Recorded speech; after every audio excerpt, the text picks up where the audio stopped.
apologize for that one already. You know, these were choices you could have made to bring up to 3 Intimidators, right? They can move in and out.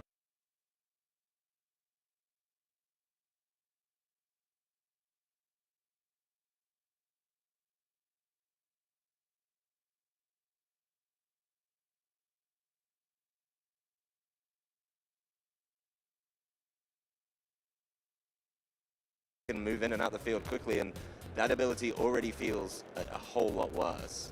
Well, what do you think of the item like a covert cloak that blocks or negates secondary effects from fake out or rock side flinch, iron head flinch, something like that?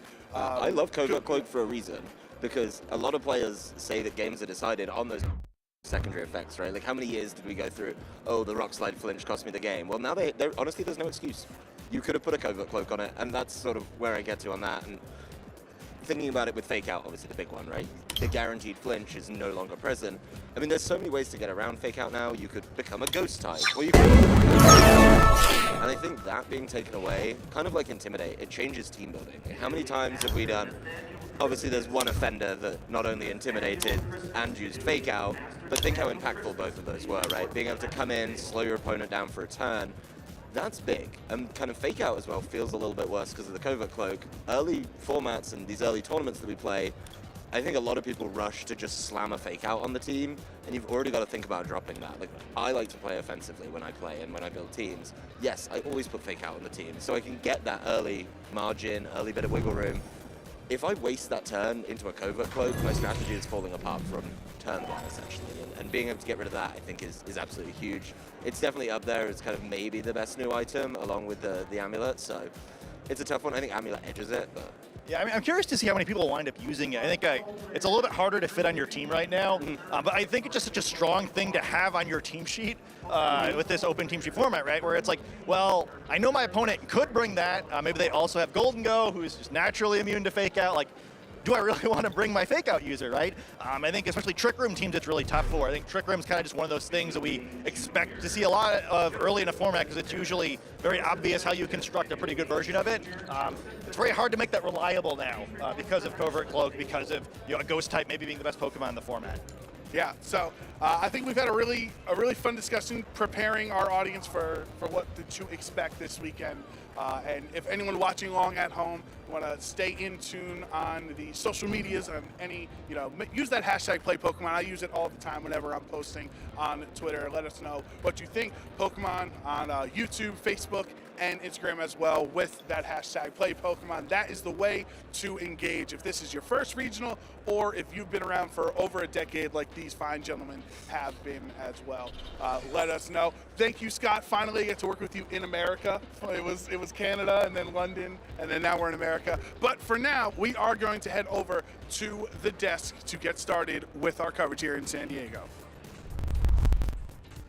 Thank you so much, Joe, Scott, and Adam, for kicking off the stream strong. I'm so excited to be here next to Aaron to talk about the next generation of Pokemon, especially when we've got our first Scarlet and Violet regional coming up ahead. I am so pumped. I have so much energy. Oh my gosh. I'm just excited to start watching some games. Get us into a game, please. Oh my, it was funny. I was listening to the guys on the couch just now, and I was like, man, I was in San Diego for the World Championships in 2011. It's been 12 years since then. So you're old too. Yeah, Joe called Adam and Scott old. It's fine. No, we're so excited because it's been 10 years for a lot of us to really show the shift in mechanics, the evolution of how to play the game over the last few years, and we're entering into an entirely new era where terrestrialization really is going to change everything. And I think what's really fun is we've seen so many new players rise up to the top, especially throughout the Sword and Shield era, through a mix of online play and in-person tournaments, of course. And the first tournament of a new generation always just feels so exciting because there's just so much potential innovation. We heard a lot about the guys talking about, what the common strategies maybe going into this tournament are. And, I definitely have my mind on Dondozo Tatsugiri specifically. I'm curious to see what the best counters to it are going to be. Is it going to be able to actually win the entire event?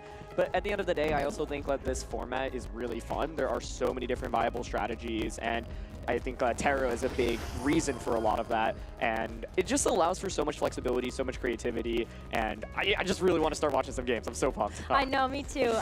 When you said like changing viability of Pokemon, I immediately thought of ice types because Terra means you're not an ice type anymore, which now they could be potentially really, really good. We'll see if that ends up coming to the forefront today, as this is our first regional for Scarlet and Violet, and this is going to kick off an incredible series of events throughout the 2023 season. We've got Liverpool in 2 weeks, and we've got Orlando, we've got the Oceania International Championships, and of course Knoxville to round out the first 2 months that I'm just kind of remembering off the top of my head. Your memory is better than mine. I was like, there are a lot of tournaments coming up, but the exciting thing is, of course, everyone's trying to build up to the World Championships, qualify. It's going to be in Japan this year. That is the very first time it's going to be in Japan. And London, you know, just a couple of months ago was an absolute spectacle. Having been to every World Championship since 2011, God, that's crazy to think about. Like, London was absolutely unreal, and I expect it to be even bigger and better in Japan. And I think, you know, today is the start of the journey for so many players for the start of the season, trying to accumulate those championship points to, of course, qualify for the World Championships. And this year, the qualification bar is actually a little bit lower as well. That's right. But that it still doesn't make things any easier, right? Especially you look at this tournament, I think almost 600 players, right? I think maybe the top 128 get points, but it's such a stacked field of competitors. And so, you know, you still have to go maybe like 7-3 to guarantee points, maybe some 6-4 players will, but it's a 10-round tournament. Like, that in itself is wild. That's a lot of Pokemon. Well, the first time that I remember that happening in a long time was Dallas. Yes. So that was Dallas 2020. And then we ended up getting to a point now where I think this tournament, I think Liverpool as well, coming up in a few weeks, is also going to be 10 rounds of Swiss. So it's a long haul and a marathon for all of our competitors here today. And I can't wait to be able to show as many matches as possible today as well, as we're going to try to be with you throughout the entirety of the rest of the day. But I think that you bring up such a good point with like championship points feeding into the World Championships. Players are going to be on their A game to try to figure out like maybe a meta-breaking or meta-defining strategy. We had that in Sword and Shield when we had really like Gigantamax Charizard coming into the top of many teams, but what do you think is kind of like the heavy hitters that we need to be looking out for this weekend? Yeah, I think definitely there are a couple of archetypes, and the first one is the Dondozo Tatsugiri combination that I talked about. I think it's just so strong, and I think that there are ways to counter it, but it's not that easy to actually execute, right? Like, yeah, of course, Murkrow with Haze can beat it, but a smart Dondozo Tatsugiri player will know when to utilize Dondozo, when to utilize Tatsugiri. I think one thing I really have my eye out for in this tournament is how the best players actually use the pieces separately and maybe bring them into the game, but not combine them until they really absolutely feel fully confident in doing so. And so, well, I expect to see different Tatsugiri sets, like Choice Scarf with Icy Wind is actually really good speed control. You can utilize that next to Pokemon that are a little bit slower. And actually, the team that finished ranked #1 of the previous ranked season, the first ranked season, was had Choice Scarf Tatsugiri, and it was actually Naoto Mitsubishi, the 2019 World Champion, who piloted to a first place finish.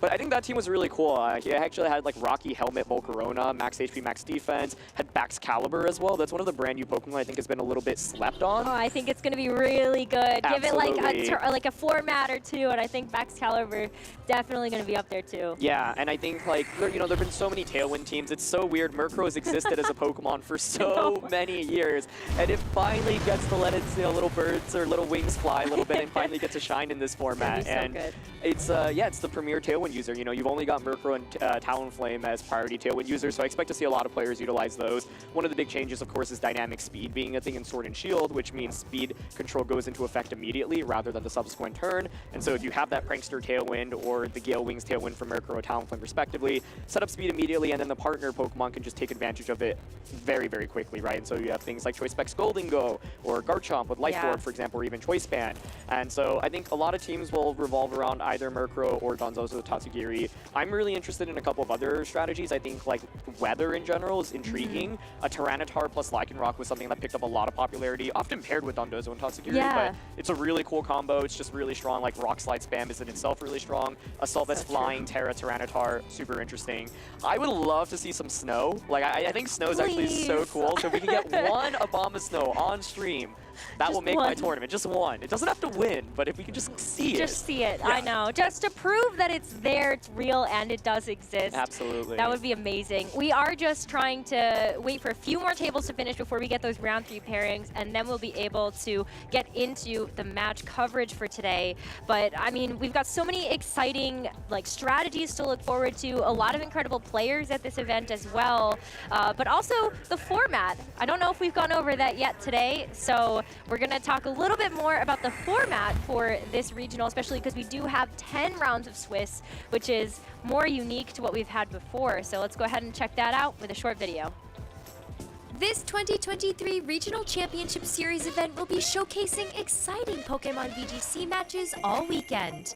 Trainers from across the region are here to compete for Worlds invites, travel awards, and the Regional Champion title. Day 1, trainers face off in Swiss rounds until top cut is determined. Day 2, our top trainers will then compete in a single elimination bracket until a champion is crowned. All Swiss and Top Cut matches are best of 3 and will utilize an open team list format. This means that each Pokemon's Terra type, ability, held item, and moves will be available to the opponent. Who will take the title of Regional Champion this weekend? Stay tuned to find out and follow the action at Pokemon.com/play.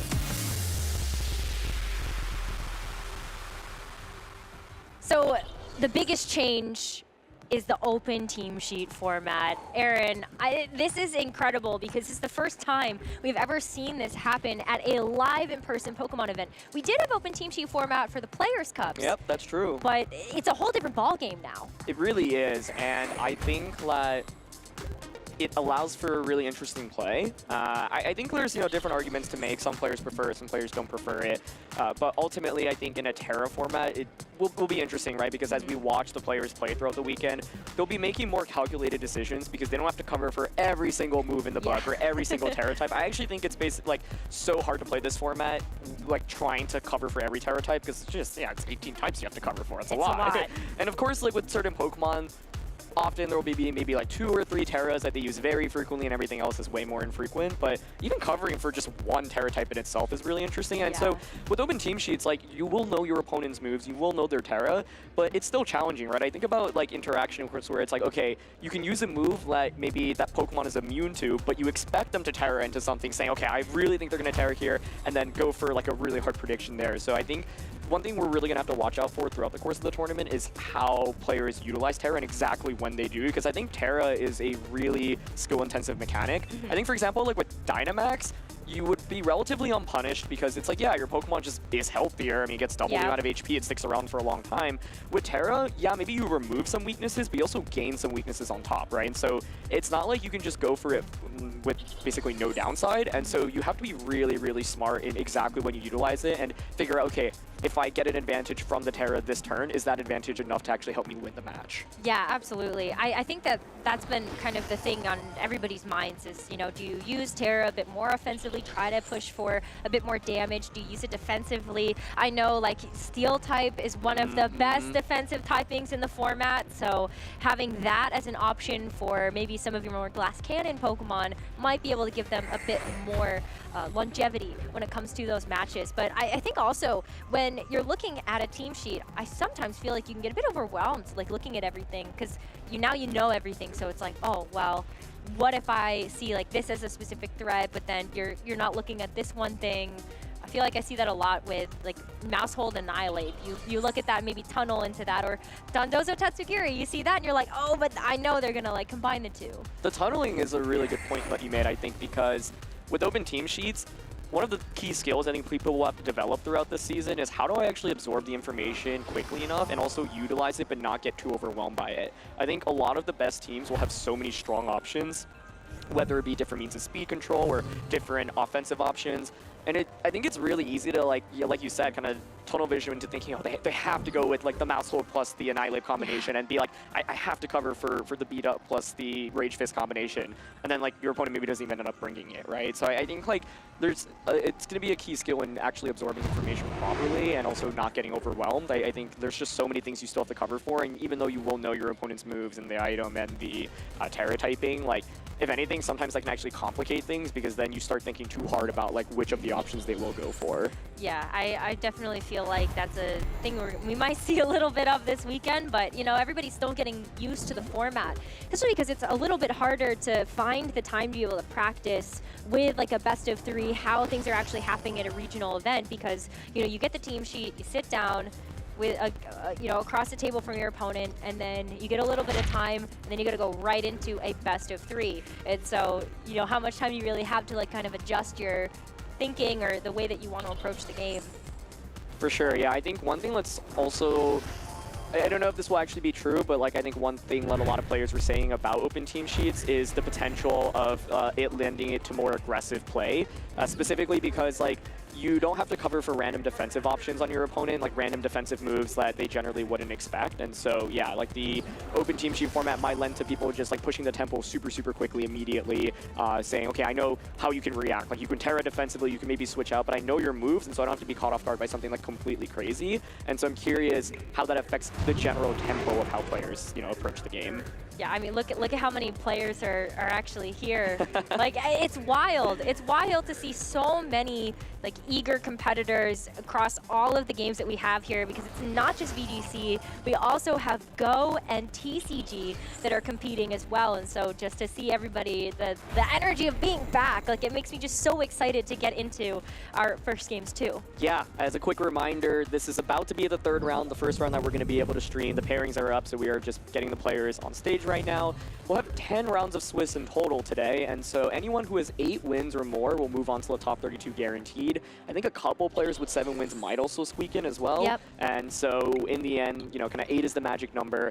So there's, I have, you know, just looking at all the players who are 2-0 right now, there's so many good names, but at this point, a lot of those good names will start fighting against each other. Yeah. And so, yeah, it's going to be intense. You know, I think I actually played in Dallas in 2020, and I think 9 rounds versus 10 rounds is actually a completely different ball game. And you might think, oh, it's just an extra round, but the last like 4 rounds are where I think the pressure really starts adding up. Especially like I was actually 5-1 in Dallas, and I like collapsed towards the end. I went like 1-3, and I was like, oh wow, like I'm just not used to a 10-round tournament. Like Dallas was the first 10-round tournament in VGC history, and so this is, you know, one of the other ones. And it's really a marathon, right? You have to be able to have the stamina to last through the last couple of rounds, and often those are the most intense ones because, you know, if you win, you'll move on. If not, you'll lose, you know, get eliminated. And so I think players really have to be smart about how they, you know, manage their kind of mental stamina throughout today.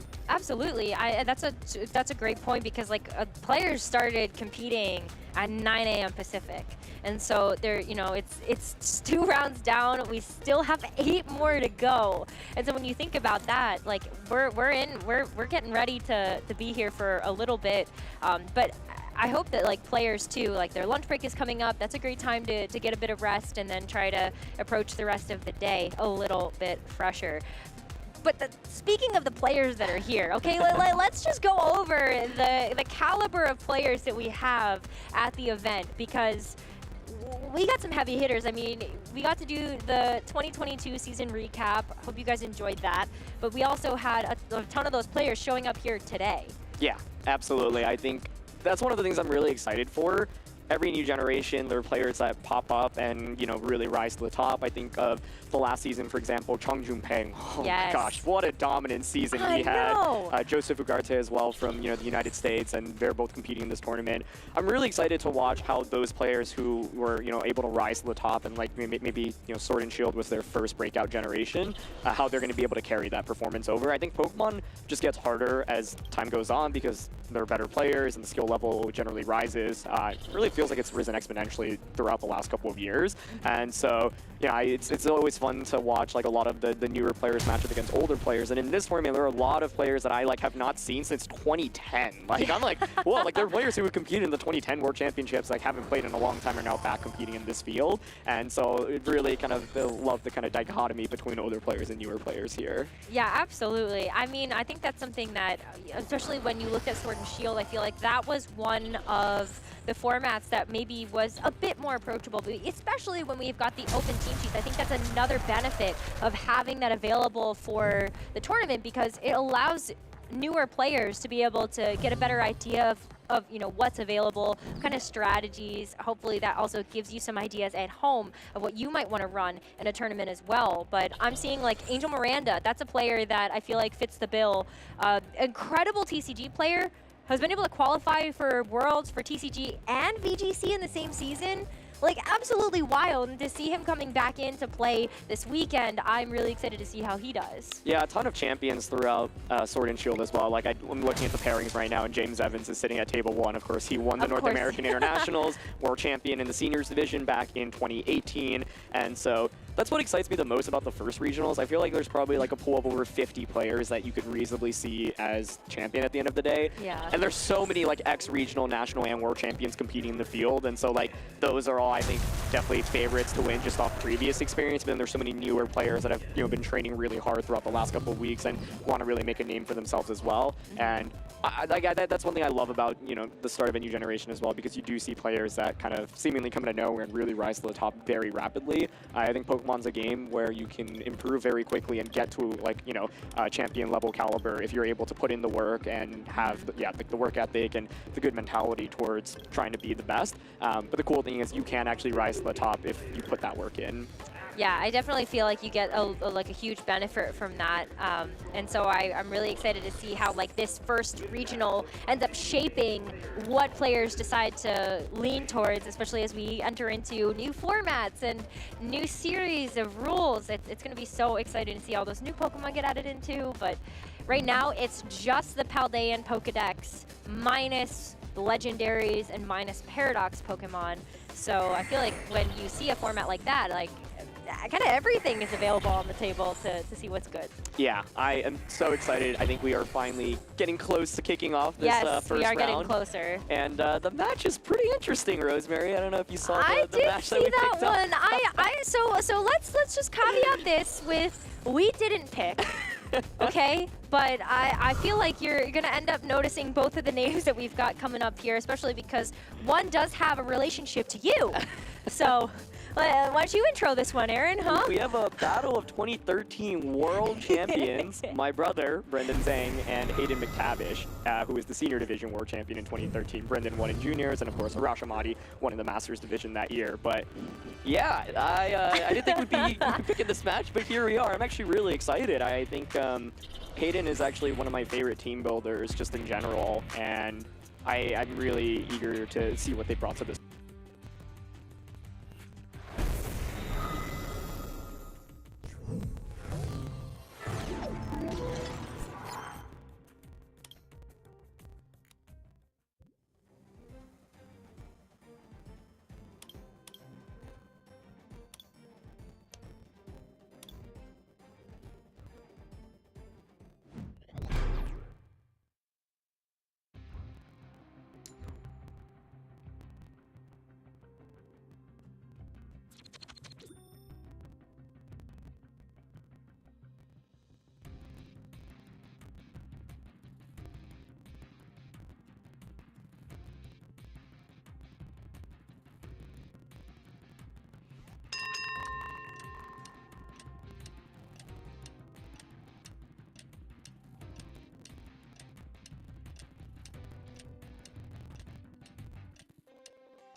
this tournament. Yeah, me too. I mean, just seeing I think that's also such a great through line as well. Seeing players that have aged up through the juniors to seniors to Masters Division, what they can bring to the table and like their fresh approach on the game as well, because that's something that I've always been really excited about seeing, especially like when we see juniors play at the international championships. They have a very different way of looking at the game, and to see how that evolves over the course of those generations is really cool.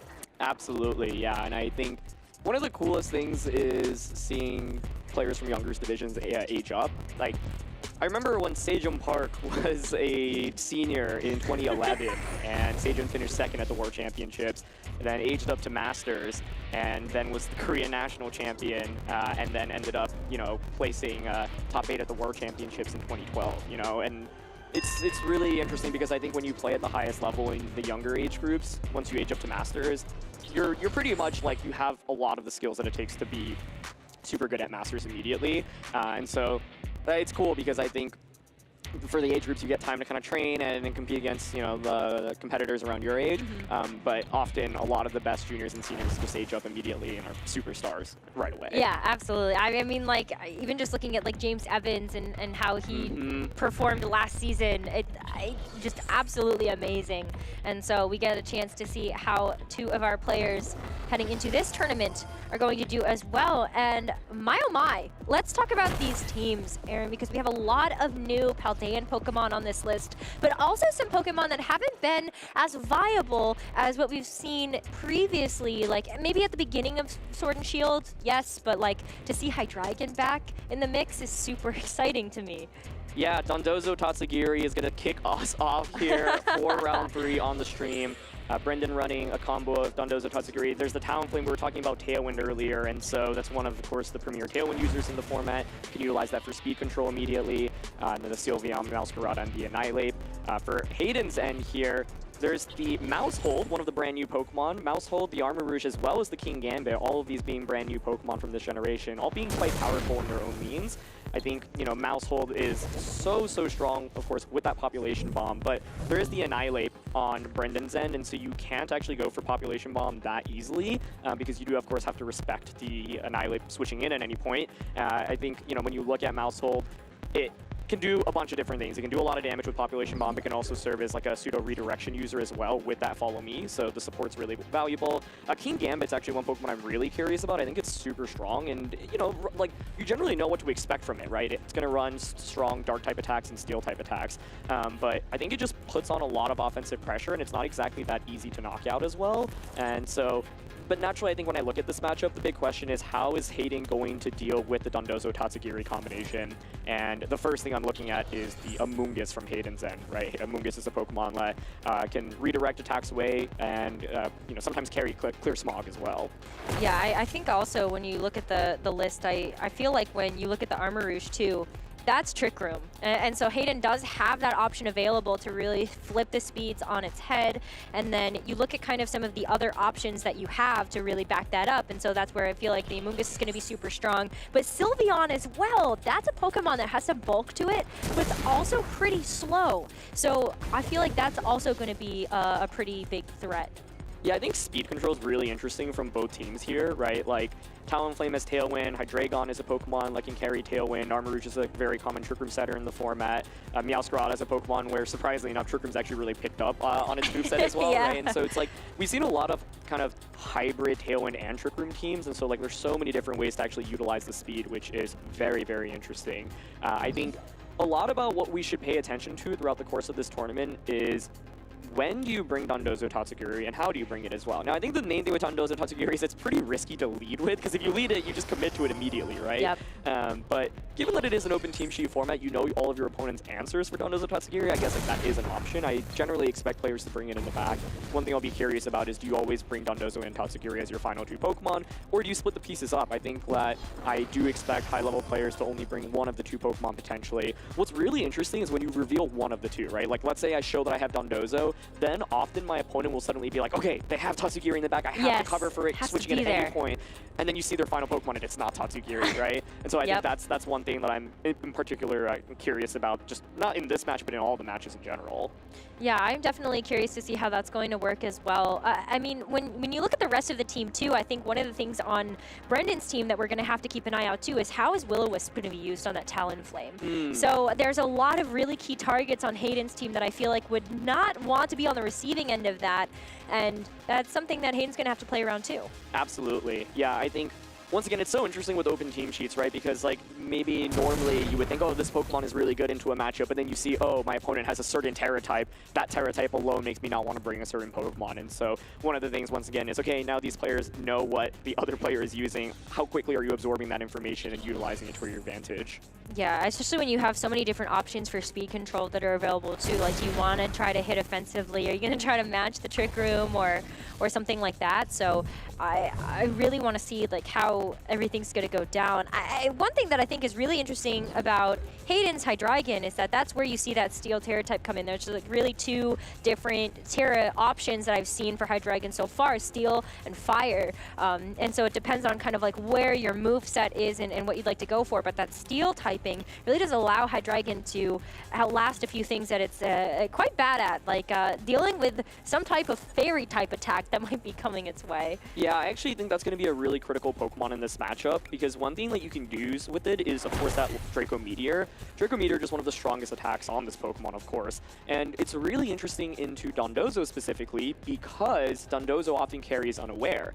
Now, Unaware is normally pretty nice, right? You get to ignore any stat boosts that your opponent has, but it also ignores stat decreases, meaning that the Hydreigon can actually constantly launch Draco Meteors and doesn't actually basically have that minus special attack after he uses it. And so I think that's really critical in just dealing like massive amounts of damage to Dondozo immediately and really just trying to clear it out of the field, right? Because I think if you're looking for like super effective damage into Dondozo, like there's no clear like electric type Pokemon. There's a Moongus, right? But that's not really going to do that much damage. And so to me, it's like a question of how can you brute force your way through Dondozo in terms of damage output if you're on Hayden's end here. Yeah, I definitely think that Hydreigon's going to be really good for that. And then, honestly, I'm even looking at Sylveon. Like, Sylveon, I feel like, has been one of those Pokemon that it was really good at the earlier stages of Sword and Shield when we were looking at just a bulky special attack sweeper. But even in this format, too, seeing it on both sides, I mean, I'm a big fan of Sylveon, so this is very exciting for me, but also to see its viability in this format, too, when you have so many dragon types running around and also dark types. Yeah, I'm really glad you called out Sylveon. I think, like, Sylveon and specifically Sylveon plus a fire type, right? So Hayden has the Armor Rouge, Brendan has the Talonflame here. It's like a really nice combo because you think about, oh, what are Pokemon that don't like eating up Hyper Voice? Well, Steel type Pokemon naturally. Yep.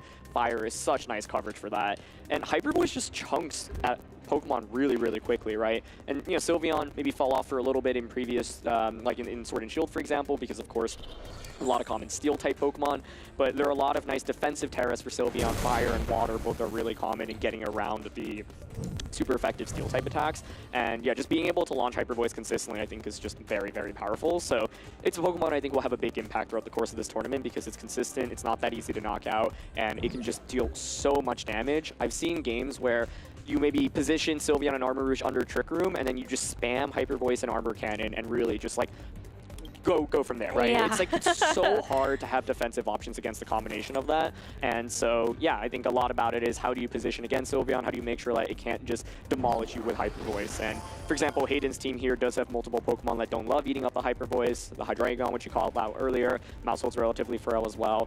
I'm really eager to see team preview in an open team sheet format. Like, this is our first time casting an open team sheet in-person tournament. And for example, like, Maushold on paper on Hayden's team looks pretty good, but you have to worry about Annihilate and then potential Terras. You know, Ghost Terra on Talonflame is one of the most common Terras, right? And so do you have conviction to bring Maushold into a matchup like that? Because having multiple things that you might not be able to population bomb is tough. Yeah, I mean, even just looking at the two different like Sylveon builds, that's something that I feel like is something else to take into account, where Hayden has a lot of survivability there, having the substitute as an option, but also has leftover. So you're really looking at kind of like a bulky, tanky version of that Sylveon, whereas for Brendan, it's Throat Spray. That's going to be dealing some hefty damage, especially if you can stick on the field and really make use of that special attack bonus. Yeah, I think I'm just kind of brainstorming ideas here in terms of how both players are going to approach the match, right? And so, once again, Dondozo Tatsugiri is always the first thing I look at. It's like, does the opposing side have a response to Dondozo Tatsugiri? And given the open team sheet format, actually, normally Clear Smog on Amoonguss is a counter, but Hayden's Amoonguss actually does not have Clear Smog. And so you can still, of course, put the Dondozo to sleep. That's one potential thing to look out for. But the Dondozo on Brendan's end is actually the Flying Terra with Terra Blast. That's something that's actually picked up a lot in usage specifically to counter Amoonguss. So it's interesting because, yeah, maybe in a closed team sheet format, you might feel more comfortable bringing Amoonguss, but now knowing, oh gosh, it's Flying Terra on the opposing end, you even want to actually bring it out knowing you have this really, really big threat in front of you. Yeah, I think that's such a great point. I mean, the only thing that I'm really seeing is maybe an answer is that Hayden's Amoonguss actually has Sunny Day. And so that's a really weird move to see because maybe you can use that, set the weather, and see if you can kind of maybe get a bit more damage out with the Armor Rouge or something like that. But also, it does decrease the effectiveness of those water type attacks too. So it's a lot of mind games to be played here in the open team sheet format, that's for sure. Mind games for sure, and I think like the leads dictate so much of the battles as well, and like I'm like, man, we're casting this, and it's so hard, like, even knowing, like, what they have against each other to think, like, what the best lead is, right? I think for Brendan's team composition, Annihilate is often a really solid option. It can U-turn out. It's the Choice Card Final Gambit variant here, or can you just go for, like, the Final Gambit immediately, but you can U-turn to pivot out. I do think Dondozo and Tatsugiri is very strong here for Brendan, especially seeing Hayden's team sheet, and so I think he's maybe going to try to position it into a good spot where maybe either pick up some quick knockouts or just like get it out immediately and start like dealing a lot of damage immediately with it. Now, there is the order up on Brendan's Dondozo as well. Of course, that is a dragon type attack, so that's going to be pretty good until the Hydreigon. But the Hydreigon, of course, can go for that Steel Terra defensively to get rid of that super effectiveness. And so I think that's one of the main interactions I'm looking out for in this matchup, the Dondozo Tatsugiri versus the Hydreigon. Yeah, I definitely agree with that. And then also maybe just seeing how King Gambit's going to function. Like, I'd love to be able to see that Pokemon brought to the match. I don't know if it's going to be, but I think that when you look across the board, those are really going to be the three biggest key points. But also, like, speed control. That's the other thing that's really, I'm like racking my brain about, because you have Trick Room and Tailwind available on both teams. So like, what do you do? It's so complex, right? Because it's like, yeah, like you could go with the slow mode. You know, the worst feeling is when you end up like bringing Tailwind, but your opponent brings Trick Room. Yeah. And so you got to be careful about that. I think the strength of both Brendan and Hayden's team is that neither of them actually really rely super heavily on saying, I need to get Tailwind up or I need to get Trick Room up. So it allows for a lot of flexibility where the Pokemon that you're using to set up Tailwind and Trick Room are just good Pokemon anyway. It's not like, oh, I think about previous generations, do I bring in a Dusclops to set up Trick Room, right? It's more like, well, these Pokemon are pretty good even if you're not using that speed control move anyway, and so you don't have to rely on it, meaning like you have a little bit more flexibility and you can adjust based off what your opponent is going to bring. But we're finally getting to team preview, our very first match here of this regional championship and our first match of this new generation as well. Oh my gosh, I cannot wait to see how this is all going to play out. We're in San Diego, bringing you Scarlet and Violet, and to see a lot of these new Paldean Pokemon as well is just really exciting to see. I mean, who would have ever thought that Primeape and Bisharp would get evolutions? And once again, I just want to call like Brendan and Hayden, like they were world champions in 2013. We're competing in 2023. Like, what the heck? Yeah, it's been 10 years. It's been 10 long years. It's so cool, though. I'm just so pumped to see how this is all going to get positioned out here, and to see where we're going to end up seeing these leads. I feel like actually both opponents could really go with something that you just try to get that damage out on the board right away, see what you are able to get a knockout, and also just get a feel for how the rest of that game one is going to go. A lot of information to be gathered here just in terms of these play styles for both of these trainers heading into the rest of the best of 3. Yeah, I think I'm looking at kind of the natural speed dynamic, and Meowscarada on Brendan's end is actually just faster than everything on Hayden's end, and so especially with that Focus Sash, it's generally just a relatively safe pick, and it allows for potential Trick Room flexibility, but also just, you can get some quick knockoffs off. It also gives you the immunity into Amoonguss' Spore, and so, yeah, I think, like, one of the questions is, do you end up setting up that tailwind, because otherwise the Meowscarada can just outspeed you, disrupt you in the early game? Well, that's a good point, because the Meowscarada for Brendan is Overgrow, not Protean, so it's not going to be switching its type around. And here are the leads for our first game that we will actually have to get back into after this. Okay, well, we saw some of the leads so far, at least. We saw Sylveon and Meowscarada for Brendan, and then I think we saw the Hydreigon. Yep, and the Maushold. I actually really wanted to comment on that, because I was like, Maushold's here, it's actually out in the battle. And I think that's actually really interesting, because I don't think it's actually that easy to bring out into this matchup.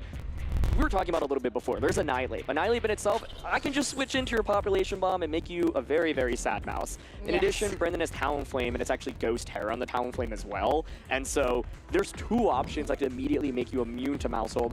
Maushold is also so frail that it often will just go down to a really powerful hit, right? Especially from something like Annihilate and maybe even Talonflame.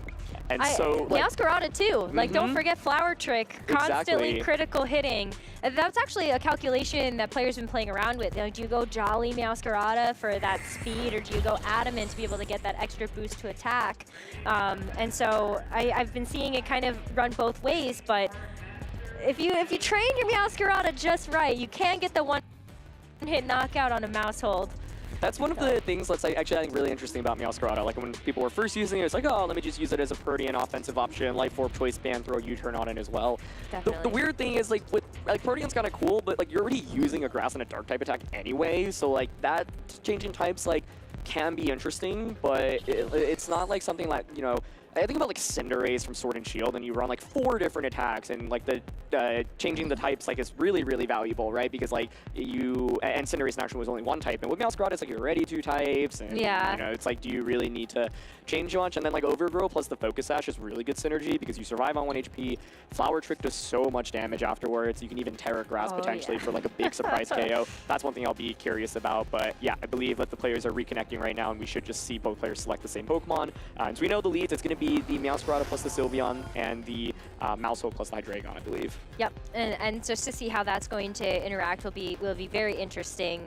I don't know if the Maushold is necessarily like a bad option. I think, yes, you get really nervous about seeing the Annihilate across the board, but the more that I honestly think about it, there are some okay options. I mean, you've got Kingambit, and you also have Hydreigon, which might be able to deal with it, but unfortunately, we are still experiencing some connectivity issues.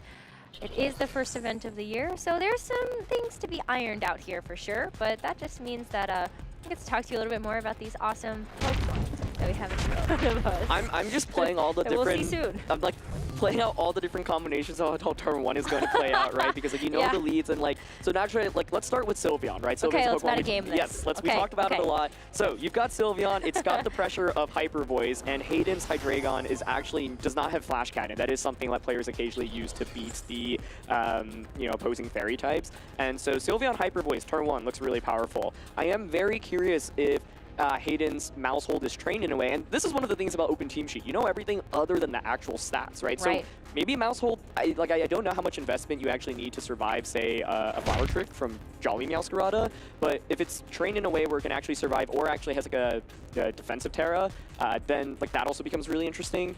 The main thing is I'm thinking, okay, well, Meowscarada is faster than Maushold. Can Meowscarada just knock out the Maushold before Maushold moves, then Sylveon just gets Hyper Voice off? Hydreigon is in a weird spot where you expect the Hyper Voice to come out, so maybe do you commit your Steel Terra immediately? Yeah. But if you commit your Steel Terra immediately, that's it, right? That's your defensive Terra done for the remainder of the match. And so it's interesting, because the speed order, I would expect it to go, the Meowscarada first on Brendan's end, and then the Maushold on Hayden's end, and then the Hydreigon on Hayden's end, and then the Sylveon. So Meowscarada putting on offensive pressure into Maushold. You could even consider going for a Terra on Meowscarada to get that little bit of extra damage output to try to KO that Maushold to allow Sylveon to not faint from a Population Bomb. We also don't know what Brendan had in the back, but if there's the Annihilate, you could potentially switch it in. What is interesting, though, is if you have Annihilate, that means you don't have the combination of Dondozo Tatsugiri. Yeah, oh my gosh, yeah, that's true. So then that's something else that you wouldn't have to play around, so... We'll have to see exactly how that's going to go.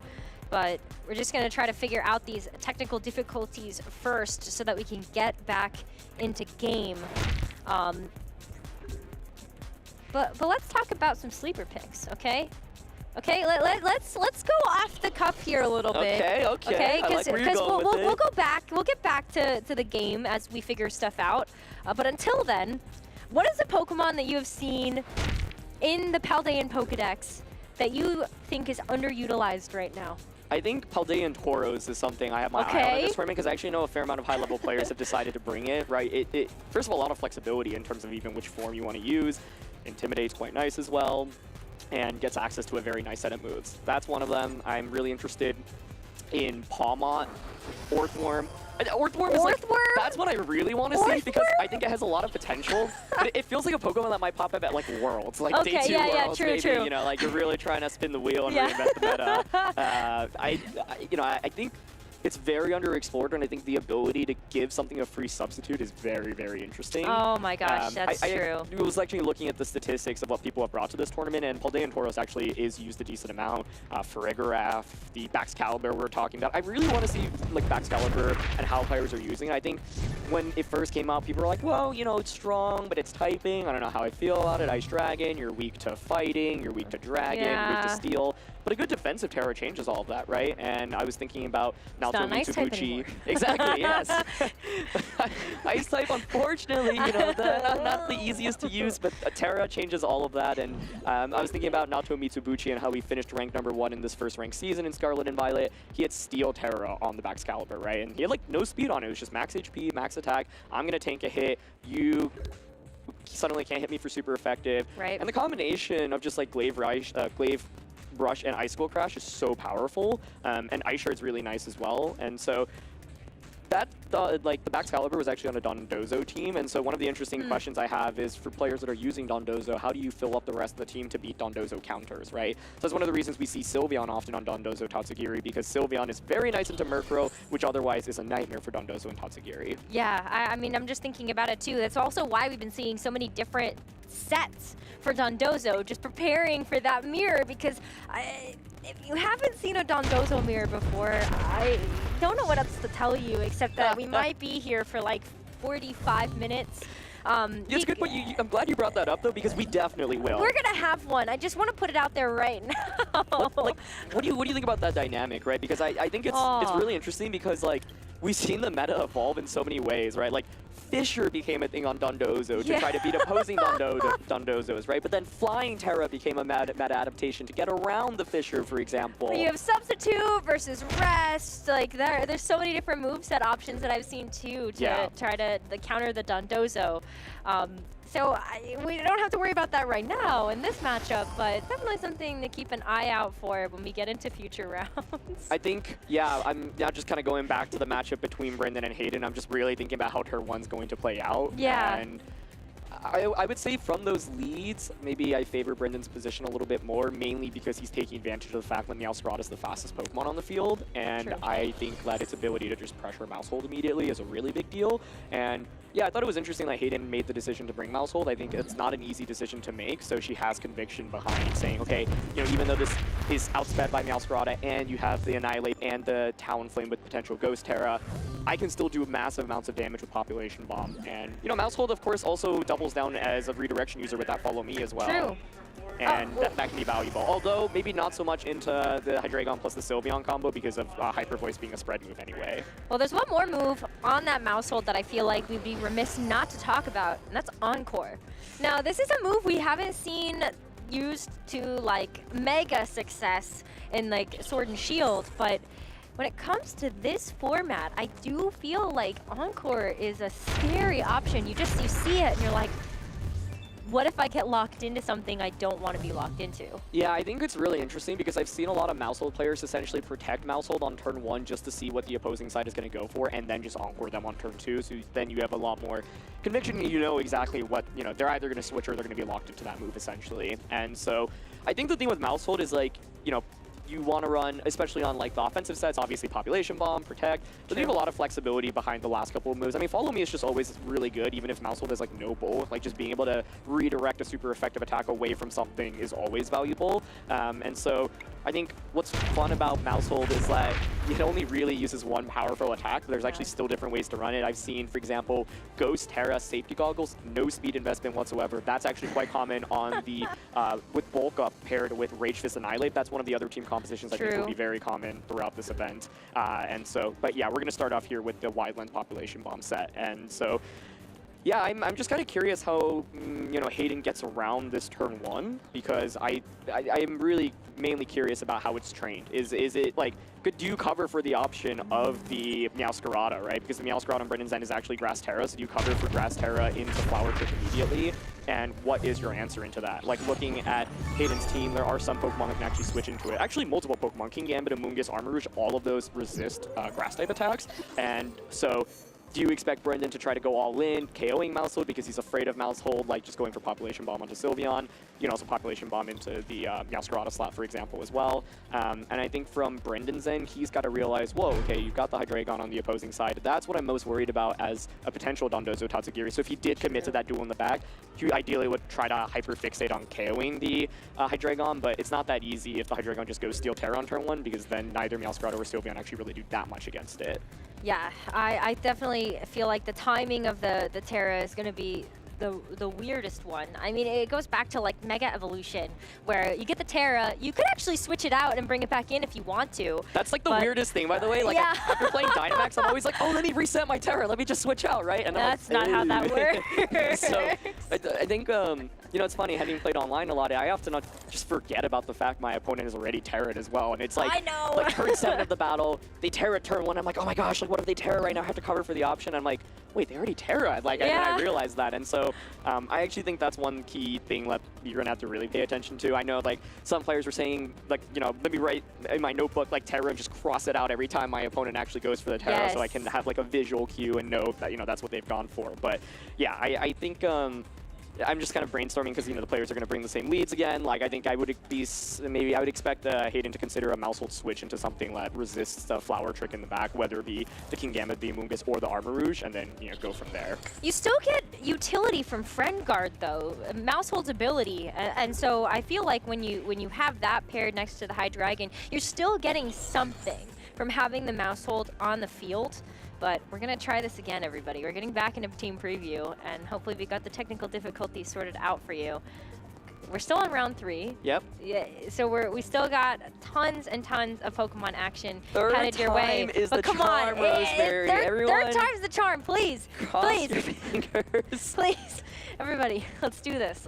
Sense of energy so that we can get this game started. We're trying it again. I see the leads entering onto the field. Mousehold and Hydreigon. Meowscarada and Sylveon. Okay. And are we here? Are we? Yes! Let's go! Okay.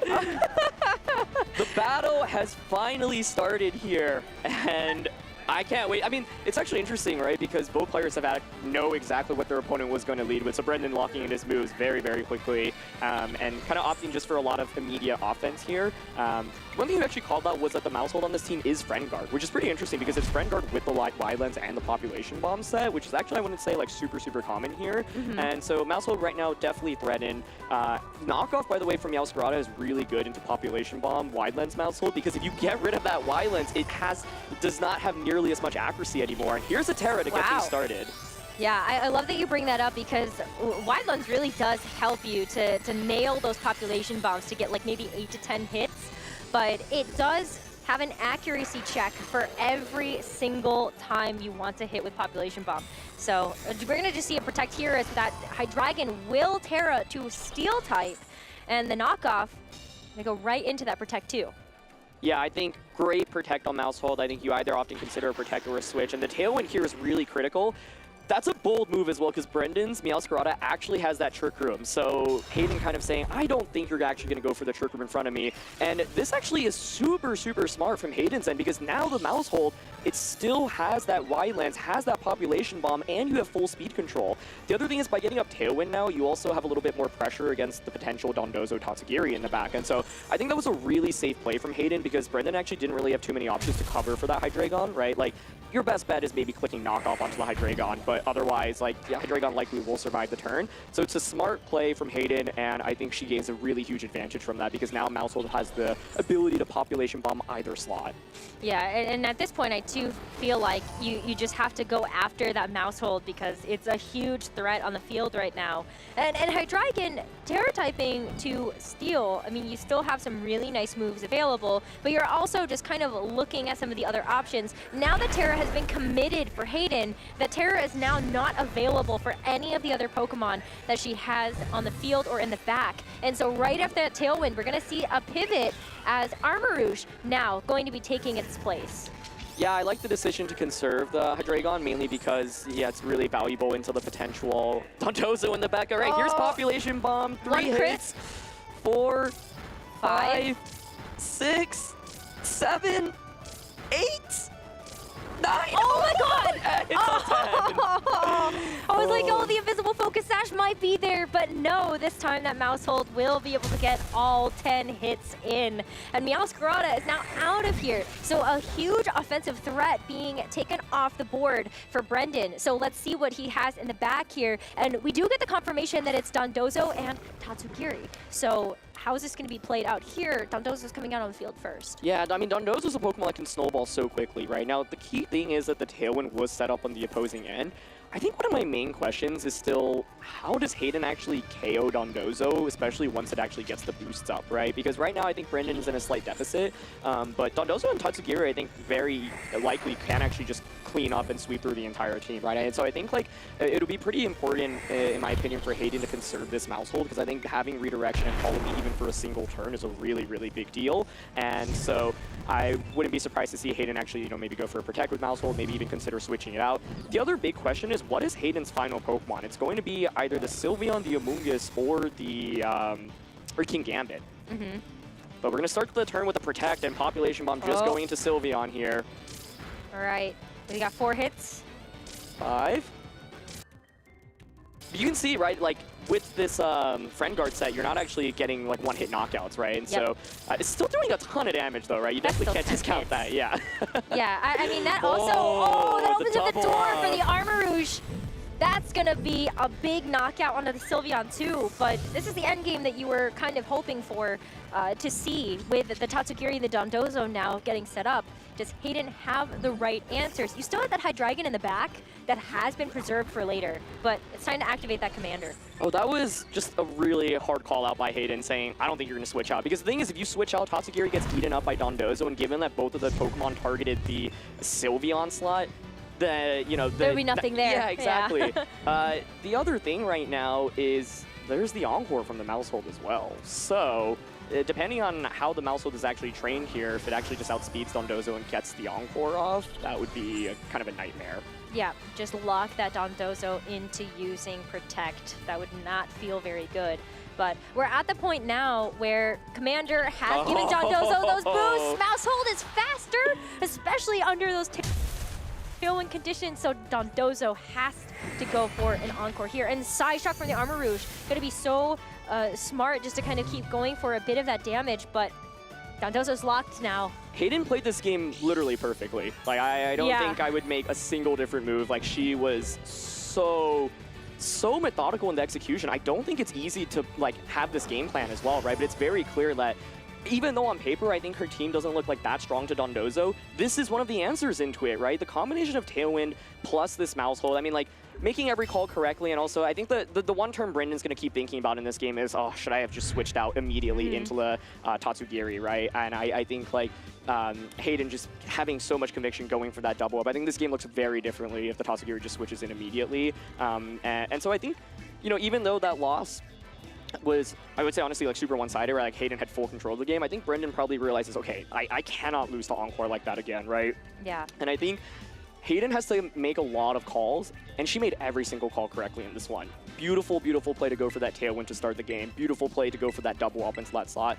So I'm sure Brendan's reflecting a little bit and be like, okay, well now, yeah, if I go with the same combination, I can pressure Trickery with Meowscarada instead of going for that turn 1 option. I can go for the immediate Dondozo Tatsugiri, like that switch in rather than not going for it. And so even if, like, for example, Brendan just clicks Trick Room on turn 1, it looks super differently, right? And so, yeah, I think, though, the Hydreigon Mousehold lead, I felt like it, it looks pretty scary in terms of how much damage you might take, but because it's actually Friend Guard on Mousehold and Steel Terror on Hydreigon, it's actually kind of difficult to break through. And so, one adjustment you can think about is bringing that Annihilate, which pressures both slots with that final Gambit. If you actually look at Hayden's team, there isn't a single Pokemon that can, be immune to that final Gambit. And so you can immediately put on pressure, especially because I believe Hayden's Hydreigon does not have Protect, meaning that you could always safely go for a final Gambit into that slot. Yeah, it does not. It's going to be 3 attacks there with the Tailwind as that status move.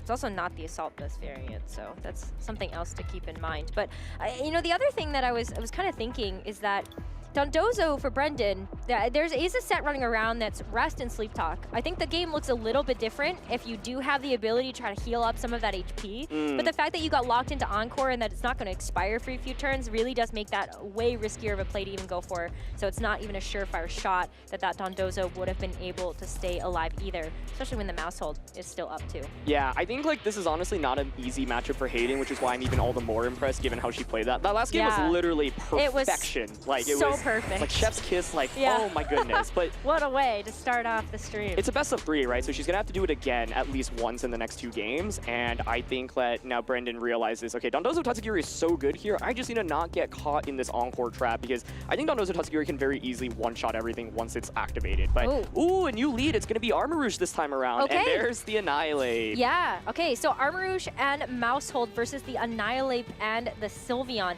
Now we're looking at even just in terms of different speed control options. I just feel like the Armarouge was able to put on so much pressure, but that now Trick Room is going to be available to really set the stage here if Hayden decides to go for something like that. Yeah, I actually misspoke earlier. I was like, Hayden doesn't have any immunities to this final Gambit. It's actually Ghost Terra Mousehold, though. So what you can do is just Ghost Terra turn 1, go for Follow Me, and then Trick Room here. And there's actually very little you can do to deny that. So I wonder if that's something that Hayden considers in this position. Hyper Voice is honestly not that strong. This is a beautiful adjustment with the Armarouge, and it's very clear there's a definitive game plan here against these comps. So let's see, is there going to be a Ghost Terra? Oh, it's just going to be Protect. Okay. So Protect coming out here first for the Mousehold, as Armarouge is also going to go for Protect here. So double Protect from Hayden just to kind of feel out what's happening in this first turn, as there's the final Gambit from the Annihilate, targeting down that Mousehold. Yeah, I really like the double Protect play because it essentially, that Brendan's Annihilate has the Choice Scarf item. And so you're saying, okay, if I double Protect here and you stay on turn 1, I know what you're going to lock yourself into. Annihilate doesn't always have to click Final Gambit. It gets access to Close Combat. It gets access to U-Turn. And so by going for the double Protect now, okay, you have to go for that Final Gambit, right? So I do think Hayden has the interesting play of Ghost Terra, Follow Me, Trick Room now. So we'll see if she ends up going for that. That would definitely be a way to guarantee that the Armarouge is able to get that Trick Room up and running. But I still have some questions about how, that Sylveon is really going to work here in this matchup. You know that it's a Throat Spray item, so you're really hoping that Hyper Voice is going to be able to hit its target and be able to go for those even more effective Hyper Voices. There it is. Oh, you know what's scarier than 4 mice? 4 ghostly mice. No, I don't want to look at it. It's too strong. It's too powerful. As the Follow Me is going to happen here too. The Annihilate is not going to switch off of the field, so now you know it's going for the final Gambit, which is not going to work into that Ghost Terra type Mousehold. So it's time for the Armarouge here to go for the Size Shock, dealing a significant amount of damage here to that Sylveon. But still, look at how little that's really going to do here. Mousehold's going to be able to hang on. Yeah, it's interesting there. I thought Armarouge had the ability to maybe go for the Trick Room, but I can understand the decision not to, because now, this next turn is really interesting, right? If you're Annihilate, do you say, I'm going to expect the Mousehold to just click Population Bomb anyway, and not Follow Me, right? Because Mousehold now, the Armarouge chipped away Sylveon enough where Mousehold can finish it off with Population Bomb, right? And so if you're Brendan, you could make a really high-risk, high-reward play of just clicking the final Gambit into the Armarouge slot, calling out, saying, I don't think the Mousehold's actually going to go for Follow Me here. Looks like Brendan's opting for a little bit more of the safer option, I think, of switching into a Dondozo. But I think that's one really intriguing play, but it's scary when you're already down a game, right? It's like if you get it wrong, it's just a complete disaster. But yeah, I think the logic behind not clicking Trick Room there with the Armor Rouge is to get damage into Sylveon so that it's in Population Bomb KO range. Definitely. We are going to see that switch come through as Dondozo enters the field. And nice as well for Brendan to be able to reset that Choice Scarf. So you can go for something a little bit later as a Protect comes through from the Armor Rouge. So playing it a little bit safe here. There's going to be a double Protect on the field here. There's a Sylveon going to do that as well. Population Bomb targeting down that slot. I love that play from both players. I think it's just kind of the safest option you have. Like, the one risk Brendan runs in making that play is if you actually, like, ended up doubling into the Dondozo slot, but that's, I think, relatively unlikely. And the idea of protecting the Armor Rouge there so you don't get caught off guard by a potential final Gambit there. So, a great protect from both ends. I think both players are fairly happy about maybe how things played out. Now is the question of, okay, I think it's Tatsugiri time. Brendan opted to switch in Tatsugiri this turn.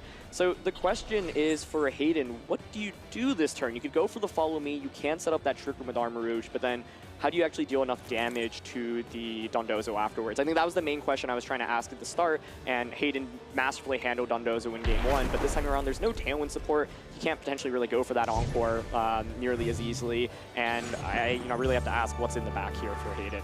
And here it is. All right, Tatsugiri entering the field now just to be able to help bulk up those Dondozo stats.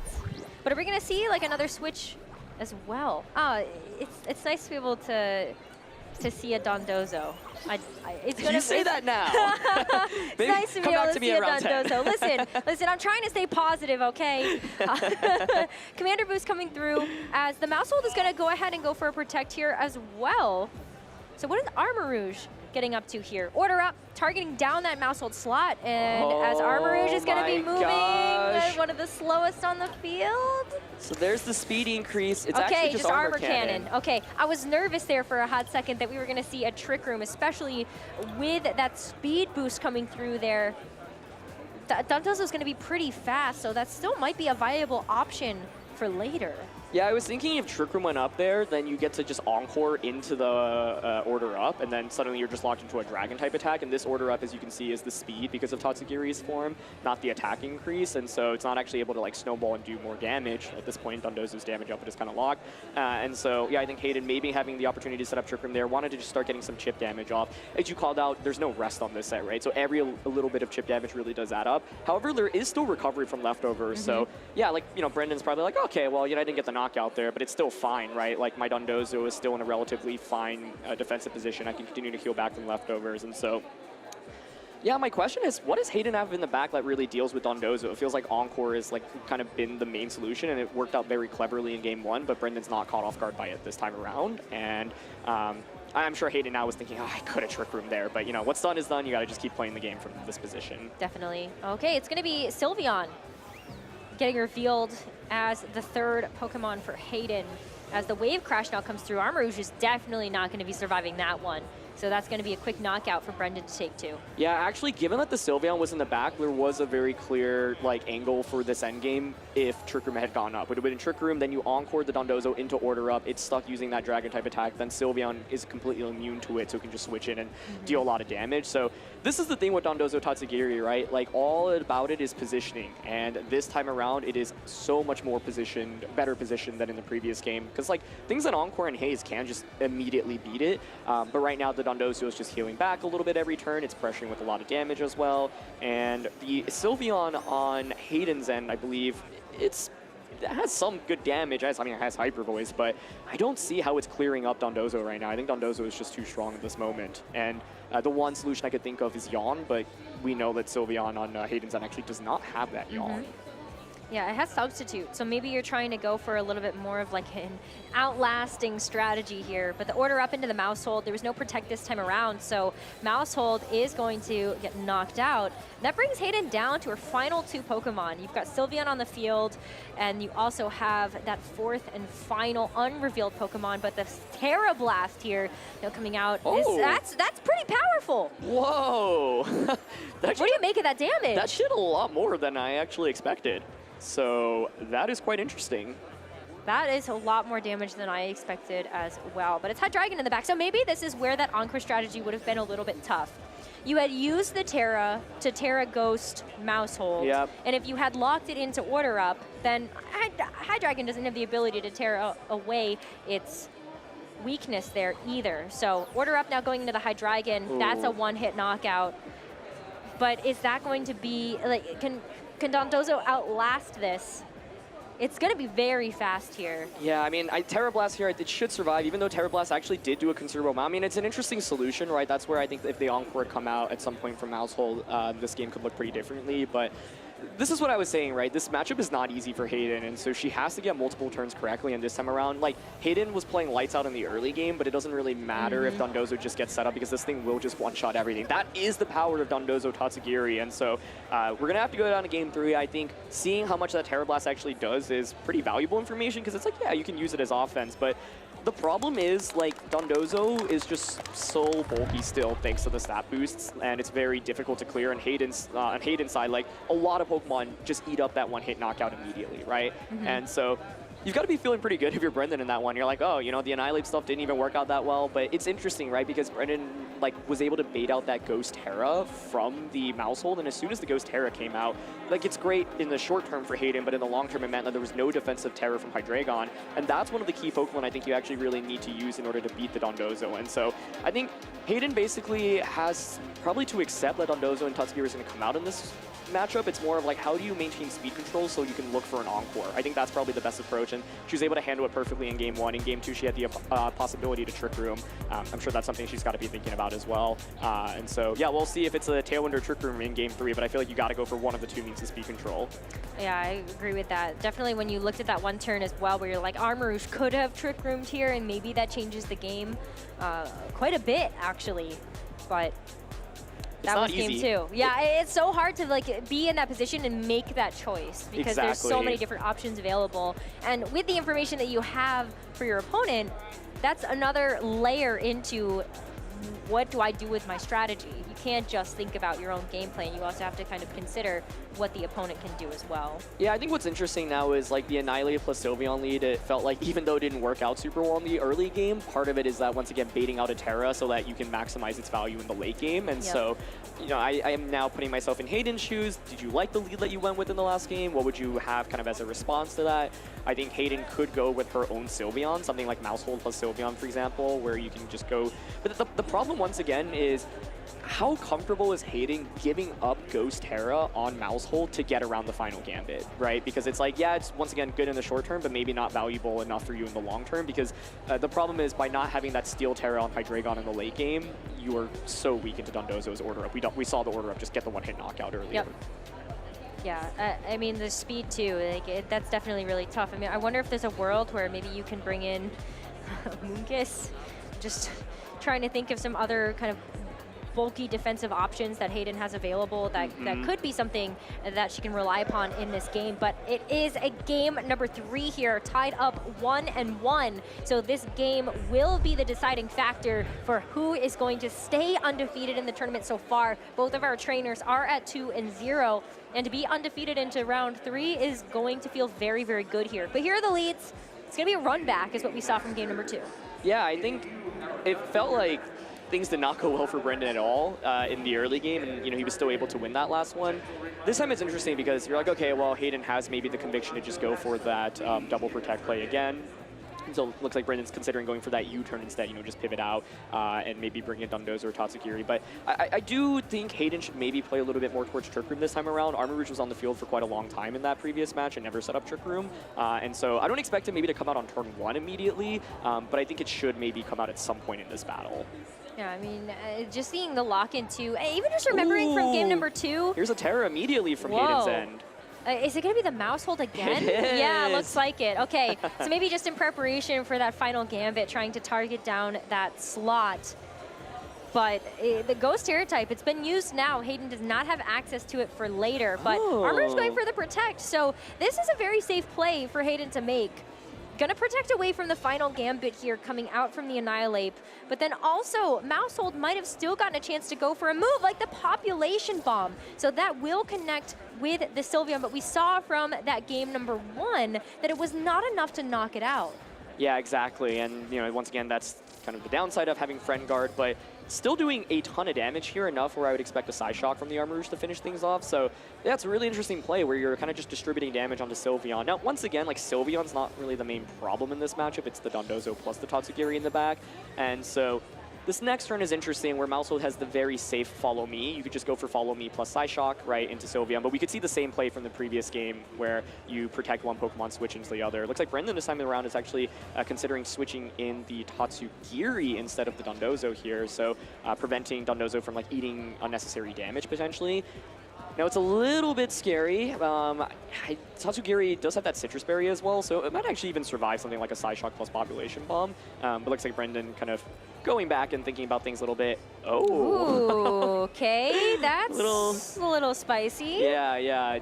Fire Terra, I mean, it doesn't really help you against Population Bomb or Psyshock. It does help out against the Armor Cannon here, but yeah, I think ultimately you want to conserve your Terra for a Dondozo potentially because of that Amoonguss that you called out earlier might be in the back. Yeah, you definitely want to keep yourself safe from that, but it will be Dondozo entering into the field.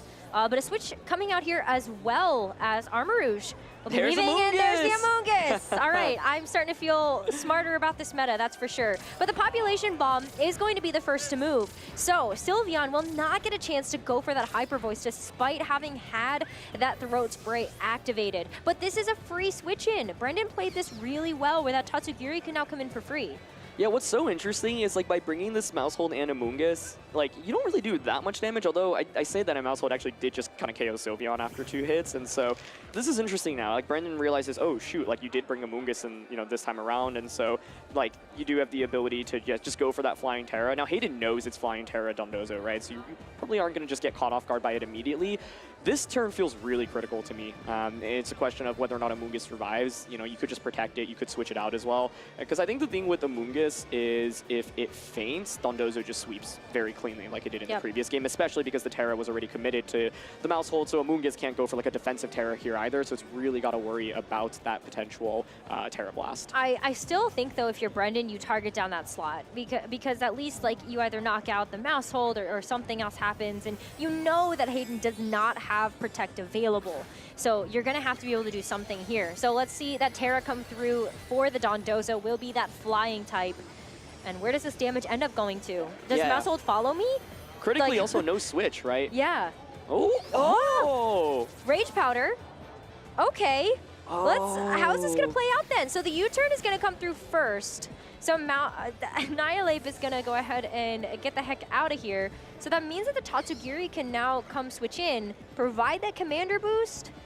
And I wonder if Hayden's just kind of expecting, like, I could just let my... I think it has to be Encore here. Basically, you're saying, okay, I'm going to lock yourself into Terra Blast, and then, like... Yeah. I'm wondering if King Gambit's the final Pokemon this time around, because once you're locked into Terra Blast, King Gambit resists that and can just at least go for Cleave a couple of times. And so... yeah, let's see. Oh, it's just Population Bomb, though. Okay, I think that's going to put Hayden into a really tricky spot. The bombs, they just don't really do that much damage here, right? It's going to crit this time around, and it adds up decently, but Dondozo has that leftover, so we'll be able to heal back a little bit after each turn. The Terra Blast here will, of course, just go into the Amoonguss slot as well. But I'm actually wondering, you know, with Friend Guard, is there any chance this survives? No. No. No, maybe if you had a Koba Berry, but that's definitely not something that is available right now. This does leave us in a very interesting situation where so you still have the Armor Rouge, you have that 4th Pokemon from Hayden as well. Yeah. And that hasn't been revealed just yet, but Brendan's locked in. Yes. He's got the Terra Flying Dondozo. You can't switch anything out right now, so that has to stay on the field. Yeah, if I'm thinking maybe Hayden brings out Armor Rouge, goes for Follow Me Trick Room, and you have a Trick Room set up where then you can just go for like Draco Meteor plus Psyshock onto the Dondozo slot. So I'm kind of curious what Hayden's last Pokemon was. I mentioned the Encore option into King Gambit earlier, but that's kind of like high risk, high reward. I wouldn't be surprised to just see Hydreigon waiting in the back. So, but I think if Hydreigon's in the back, I mean, one other approach you could go for is actually bring out Hydreigon and then go for Follow Me Tailwind. You could go with the Tailwind or the Trick Room out here. But yeah, I mean, there's the Hydreigon. Okay, so the other thing is, I mean, Draco Meteor actually does very meaningful damage as well, right? And so with that Population Bomb damage from earlier, like this turn is actually a little bit tricky. Like, I think, yeah, you can always safely order up into Hydreigon because it doesn't have Protect, and so Brendan knows that. So just saying, okay, well, I'm kind of forcing you to go for Follow Me with Mousehold here, essentially. But you know, I would expect maybe follow me and then Hydreigon just goes for a Tailwind immediately. You could just launch a Draco Meteor as well, but I wouldn't really expect it to KO the Dondozo. But what is scary is this is why some players like to use the order up with the speed increase, because then the Dondozo can actually increase its speed from each order up. And that's a really big deal in an endgame where Hydreigon might be angling to set up Tailwind right now. Oh my god, it's the Encore. Okay, so it was able to move first. So now Dondozo has to go for the Terra Blast here. Flying Terra Blast into the Hydreigon. It does survive. And so now it's going to be able to go for just a Dark Pulse here. Interesting choice. That's such a big interaction, though. Actually, like, that's one thing I was thinking about, because I feel like I've been conditioned to think that the mouse hold was really slow because it's this bulky set, but it's max speed mouse hold likely, right? Like, it's outspeeding Dondozo here. Wow. And so, wow, I didn't even think about that as an option, but that's so, so amazing. Like, this mouse hold is, like, decked out really to the maximum. That's so cool. So now you're locked into this Terra Blast. You can't increase your speed from order up, and the mouse hold is just faster here. Population Bomb did like meaningful damage earlier. I'm not sure it's enough to actually knock out the Dondozo though.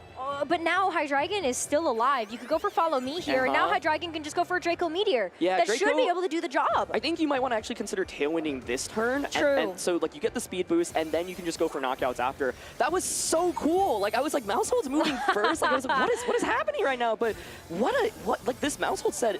I've never seen anyone use mouse hold this way to beat Dondozo. It's brilliant. That it's is just so absolutely brilliant. Yeah, amazing. Okay, so you do get the Tailwind up, and now you guaranteed to be faster than the Dondozo. A little bit of leftovers healing coming through here, but that mouse hold provides this free switch back in for him to bring in that Armor Rouge. Yep, and now you know you're locked into Terra Blast, and so you can just go for something relatively safe like that Dark Pulse plus the Side Shock. The game's not over yet, right? I think Hayden made a really brilliant play to, I would say, yeah, keep yourself in this one because it's not easy, but you can see so many clever solutions to Dondozo Tatsugiri. I'm still just getting over the fact, yeah, like, well, because you don't know that. Yeah. When you're looking at the team sheet, yes, you don't know how they're trained. And that's like, I think, you know, people look at open team sheets and they're like, oh, you know most of the information, but not knowing the speed interaction is such a big deal. And I feel like you wouldn't have known that. Exactly. I was conditioned to think, hey, maybe this mouse hold isn't actually that fast because it's got the friend guard, but it's this interesting set where like wide lens and population bomb still does a lot of damage, even, you know, just with the friend guard. Friend guard gives you more defense as well. And yeah, this Encore is so nice in beating the speedy Dondozos. And so, yeah, I mean, it's still going to be a close finish here, but you at least have Tailwind up. You know that the Choice Scarf Annihilate in the back obviously can't have Protect as well, so you can very safely target into that slot. So I think Dark Pulse plus Side Shock here makes a lot of sense. Just double up into the Dondozo slot. There it is. Yeah, the Side Shock as well now going to be coming through, and so that is actually going to allow survival. So Dondozo gets to use this Terra Blast here, and that should be a knockout confirmed there onto the Hydreigon. Doesn't get a chance to get off any more damage, but that's the play that Hayden had to go for. Yeah, I honestly thought Psyshock would do a little bit more there. Had the potential to go for Armor Cannon instead for more damage as well, but not wanting to maybe eat the drops there, and now Encore ends, and that should just be game over. And so, yeah, Brendan, you know, keeping himself in this one, I do wonder if Armor Cannon could have got the knockout there. You know, of course, it was Flying Terra Dondozo. It wasn't Water type anymore, and so I think it might have had the extra little bit of damage, but Psyshock is just considerably weaker than Armor Cannon in that position. So, yeah, I think maybe if the Armor Cannon had gone off there, Hayden could have potentially won this one, but now you're just not going to be able to beat the Dondozo. And at this point, there's still the you know, Annihilate waiting in the back as well. So, whoa, what a crazy set! Wow. That's absolutely wild. I mean, Dondozo here can definitely go for that Wave Crash, but Armor Cannon still maybe gives a chance. Yeah, and it would have done enough, as you saw after you know, the 2 turns of leftovers. Recovery was around that HP, and so yeah, that's the one thing that's I think really hard about Terra, like remembering all the interactions. And I wonder there if Hayden was thinking, Psyshock will just do enough, and it's just my strongest, or thinking like you know, Psyshock is safer, I don't want to eat up the defense drops, but Armor Cannon, or just maybe forgetting about the Water Terra or the Flying Terra in that position. But Annihilate comes out now, we'll be able to just close things out with, yeah, any move here like a Final Gambit, and Tatsugiri in this endgame also very valuable. So what a crazy, crazy best of 3 here. Absolutely wild to see the Final Gambit as well be able to pay off, and that's going to be Brendan taking our first match on stream, staying undefeated now. But what an impressive showing from Hayden too. We saw so many incredible tech choices coming out there from the mouse hold, but also just that game 1 was perfection. Yeah, one of the other things I was curious about is how fast Hayden's Armor Rouge was in this endgame. Like, was it speedy enough to essentially to outspeed the opposing Annihilate? Because if it were, then you can, you know, very safely like Psyshock that slot, for example. I was thinking, like, even if the Armor Cannon comes out that turn, is it a guaranteed win quite yet for Hayden? Like, I'm not sure, because like Annihilate, especially on these teams, normally have like max HP investment, or we do know, you know, given the final Gambit and the HP stat, and so you're able to actually often take like a super effective Draco Meteor, for example, maybe a Psyshock as well. So not sure, you know, depends on how Hayden's team is trained, but then you might feel compelled to double up onto the Annihilate slot. Tatsugiri in that endgame, just double checking the moves that it had. It did have the Draco Meteor and the Icy Wind, but it did not have a water type attack, and so like against Armor Rouge, like Armor Rouge can just consistently like click Psyshock into you, which is pretty interesting as well. And so yeah, it would have been fascinating to see how that end game would have played out had the Armor Cannon came out instead of Psyshock. But I mean, it was a really long set, and I think yeah, it's very easy to just like forget about things like critically there, or just think you'll do enough damage with Psyshock. Yeah, but Dondozo was quite tanky there, and yeah, just ignores the Psyshock. It's like, ah, it's fine, I'll shrug it off. And yeah, in the end, Brendan ends up winning in a very thrilling set. Yeah, what an exciting set. I mean, just even the comeback from that game too as well, just really put Brendan off on the right foot. We got a chance to see some really cool interactions as well, but maybe we weren't expecting to see. I mean, even in the lead up to the tournament, you were thinking, okay, Mousehold's really there. Maybe it plays next to Annihilate. Maybe it's able to play on its own, but to see it have so much utility, the Encore really showing up there too. It was really cool. I think this set also set the pace for Dondozo Tatsugiri, right? It's like... That's true. Hayden had so many techs for it and played around it, I feel like, really masterfully, but at the end, it just wasn't enough. Like, Dondozo Tatsugiri as a combo is just so oppressive, and like, you know, it's all about positioning once again, and Hayden had all the pieces there, I feel like. And that's why I really wanted to see how the game would have played out if the Armor Cannon came out instead, because I think it would have been very close then at that point, especially knowing Annihilate, you know, didn't have Protector, had Choice Scarf in the end. But yeah, like, Dondozo Tatsugiri is just very, very powerful. I wish I like caught on to the fact that, yeah, Hayden was running like very speedy mouse hold there and that it can Encore before Dondozo, because I feel like at this point it's so easy to think, oh, Dondozo has gotten the speed boost, it's just going to outspeed everything, but it's actually still pretty slow. Like, that's one of the reasons why players are running speedy order up, right? So that after a single order up, you can outspeed things like mouse hold and Meowscarada, for example. So that's one thing to really keep in mind, that even with max speed Dondozo, you still will be slower than certain Pokemon, you know, around kind of like the mouse hold threshold, for example. And I feel like I was just baited, being like, oh, you know, you've got this friend guard set, you know, Ghost Terra, you follow me. Not to say like you wouldn't use that on like an offensive set, right? But it's a really interesting kind of bait, I feel like, in some ways, because when I see Mousehold, I feel like it's almost entirely defensive with friend guard or entirely offensive with the population bomb, but this is kind of somewhere in the middle. Yeah, I mean, we're seeing that even just from the start of Scarlet and Violet, what people were using. You know, we were seeing a lot of like very hyper offensive options, but it really has gone to a bit more of like a bulky, balanced team. And so when you kind of think about that, maybe that's the perfect place for Mousehold to be. Is right in the middle, not too offensive, not too bulky, just right. So yeah, one thing I was thinking about was like, how much value did Friend Guard actually offer in this matchup? I was like, okay. Maybe not as much as maybe we were hoping. Yeah, like Amogia's fainted to Terra Blast anyway, and so like I was wondering if, yeah, instead, you know, picking up those knockouts, one-hit knockouts onto Sylveon or doing more damage in Dondozo would have just been more valuable in that position. But there is some value in showing, hey, I have this friend guard, and like I said, it made me think that it wasn't speedy Mousehold, and so yeah, it's true. I didn't even think about the fact Mousehold could outspeed and just encore the Dondozo in that position. But it's a new format, and you have crazy new speed interactions and new Pokemon, and that's what makes it all the more exciting. And whew, I need a breather after that one. I know, me too. Me too. I mean, it was just an incredible match to see, and now we get to go into round 4. We still have 7 more rounds today. We still have 7 more rounds, everybody. Goodness. It's gonna be awesome. No, it's gonna be amazing. I can't wait. It was like, if that was what's setting the pace, that was like a 50-minute like back and forth. And it was so much high-level play, right? I want to talk about the adjustments both players made throughout the course of the set. Brendan realizing, hey, Meowscarada, okay, it's not really doing too much for me. Why don't, like, mainly because of the interaction against the Hydreigon, why don't I drop that? Annihilate in game 2, Hayden like having this really cool setup with the Ghost Terra to get around the final Gambit. But the main thing was just like not being able in a position to actually like out-damage the Dondozo. And so I think, yeah, looking back at that game, I'm sure Hayden's thinking a little bit more about, oh, could I have clicked Trick Room with Armor Rouge earlier in game 2, and then in game 3, could I have gone for, obviously the Armor Cannon. I think she realized as soon as the side shot came out as wanted in KO, like, oh my gosh, like you should have gone for Armor Cannon. But that's the thing, right? It's really hard to play. How do you know that in the moment? Exactly, and especially when it's been like 40 minutes and you've been like using your brain so much, and you're thinking about every combination, every possibility, and the margin for error in this game can be so slim, right? One move over the other can just drastically change the outcome of a game. But at the end of the day, I think Hayden showed a lot of innovative solutions into how you can beat Dondozo Tatsugiri.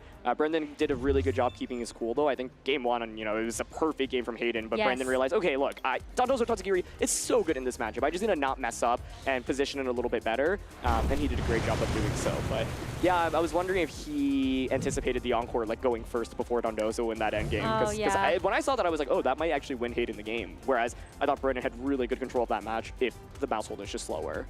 Yep, I agree with that. I mean, just not seeing an order up before that point too, and just to be able to see that, it was really cool.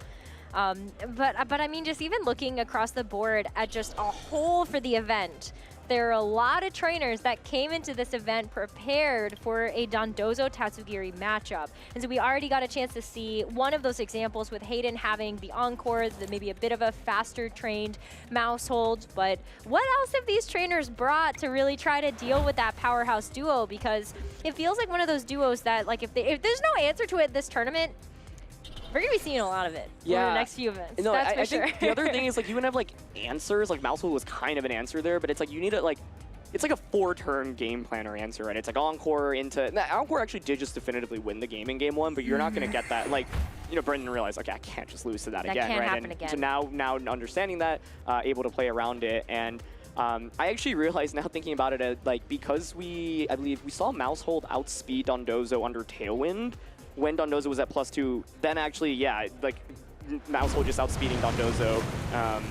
Oh, no, it was under Tailwind earlier, so this time around it wasn't under Tailwind, it was still faster than the Dondozo. Yeah, so I was thinking, oh, like, we should have picked up on that, but no. I don't think that there was a way that we saw that in the earlier games. It was also a long set, so yeah. I'm definitely sure that there's stuff that happened that, you know, it's tough to kind of pick up on everything. But I'm trying to think of, there's so much more to see. Like, that's just one match.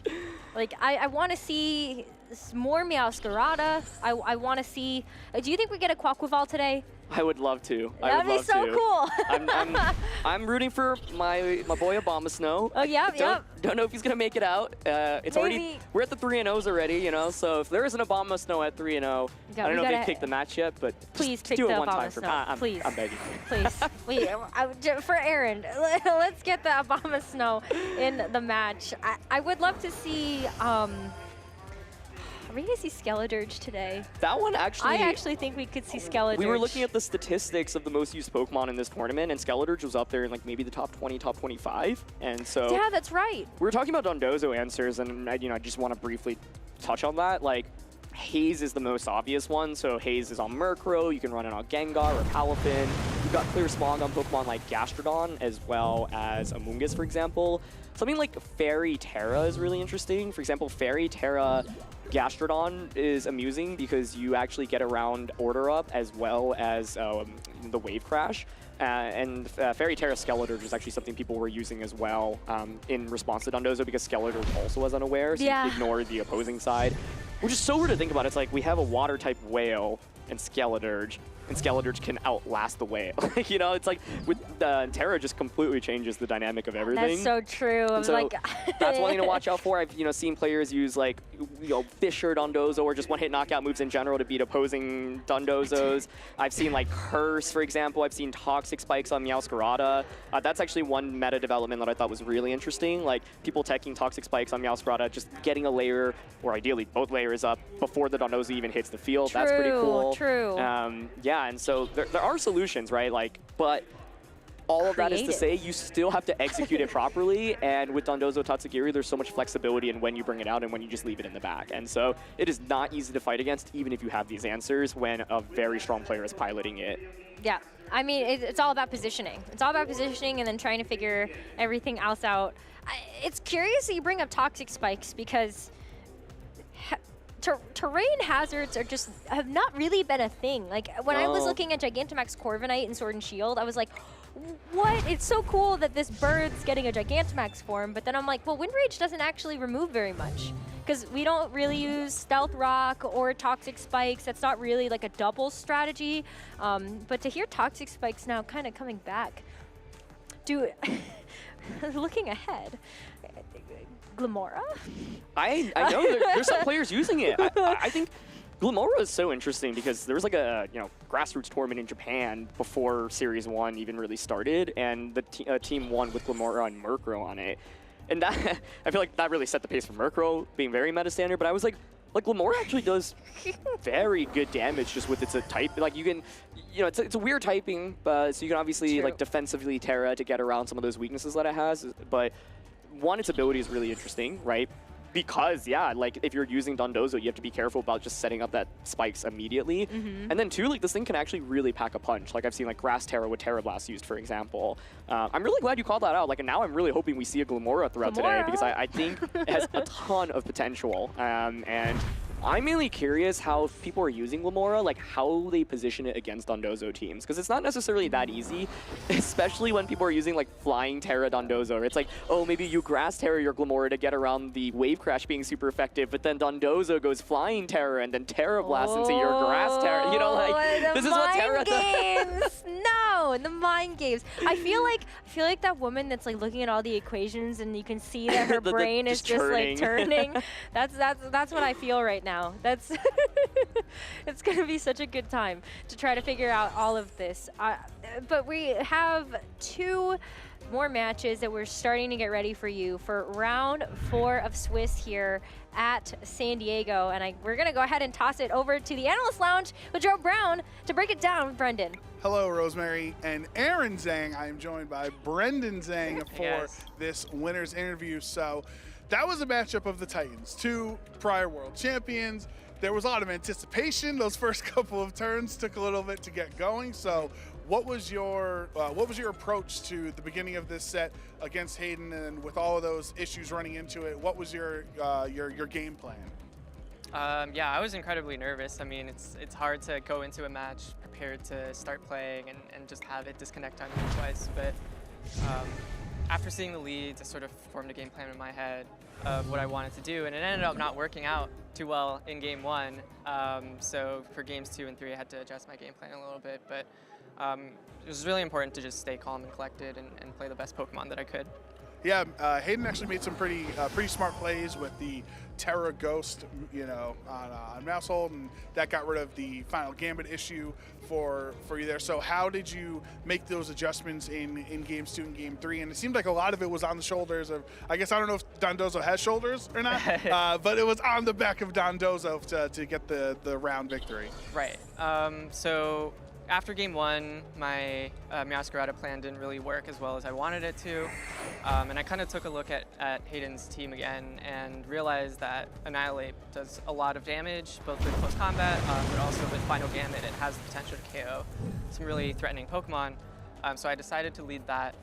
And because of sort of the threat of outspeeding and KOing Mousehold, it kind of forced Hayden to always Terra Ghost that Mousehold, which I used to my advantage, I feel like, because things like Amoonguss couldn't Terra, Hydreigon couldn't Terra, which really allowed my Dondozo to sweep the game. And then, just looking at there's kind of been like a Terra type roulette going on with Dondozos throughout the last month of, VGC Online, people with Steel and then Grass and all stuff, different things. So you ended up at Flying Dondozo, which seems to be the big metagame shift right now. So what was the decision behind that Terra typing? Yeah, I think Flying Dondozo is probably the best right now. It's so good against the grass types that generally do well against Dondozo, like Amoonguss and Meowscarada, and it kind of forces some Terrestrialization from your opponent. For example, like, you know, the Mungus has to terrestrialize in the face of a Dondozo, which you can really use to your advantage as the Dondozo player. And I think the thing that I like most about it is that it's just super offensive. You know, you're the one who's like kind of applying the pressure, whereas with, you know, the substitute sets and the rest sets, you know, you're kind of on the back end of things, and you're not really forcing your opponent to do too much.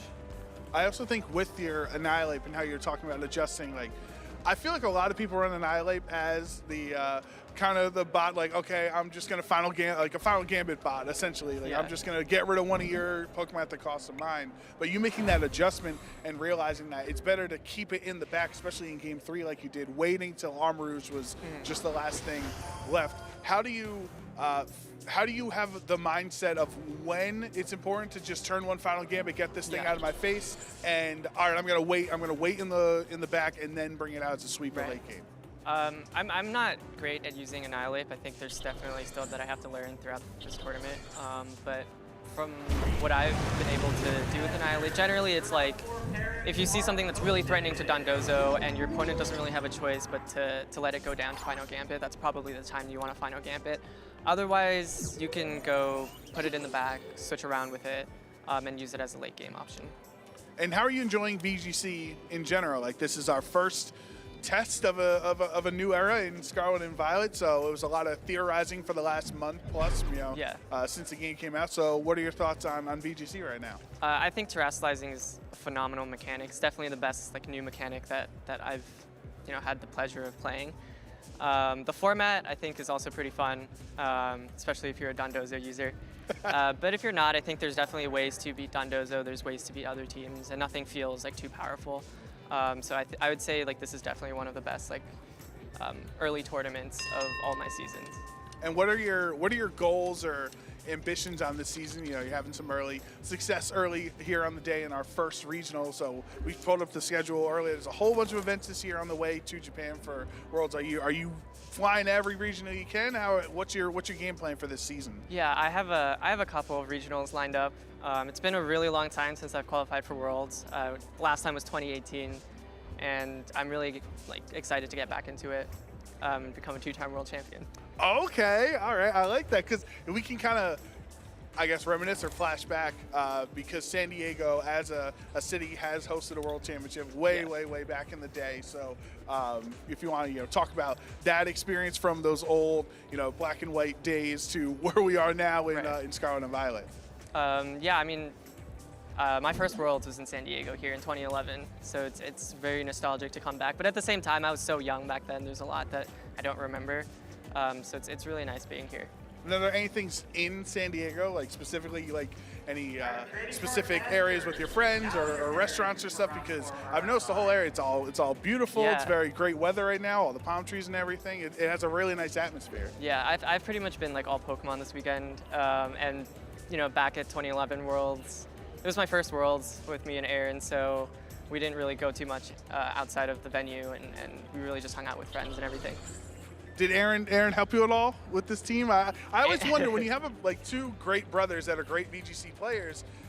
What if he came up to you and was like, "No, I like Steel Dondozo." How do you guys handle those inner conversations? Yeah, I mean we didn't really prepare too much for this tournament, but we definitely talk about Pokemon at like the dinner table and things like that.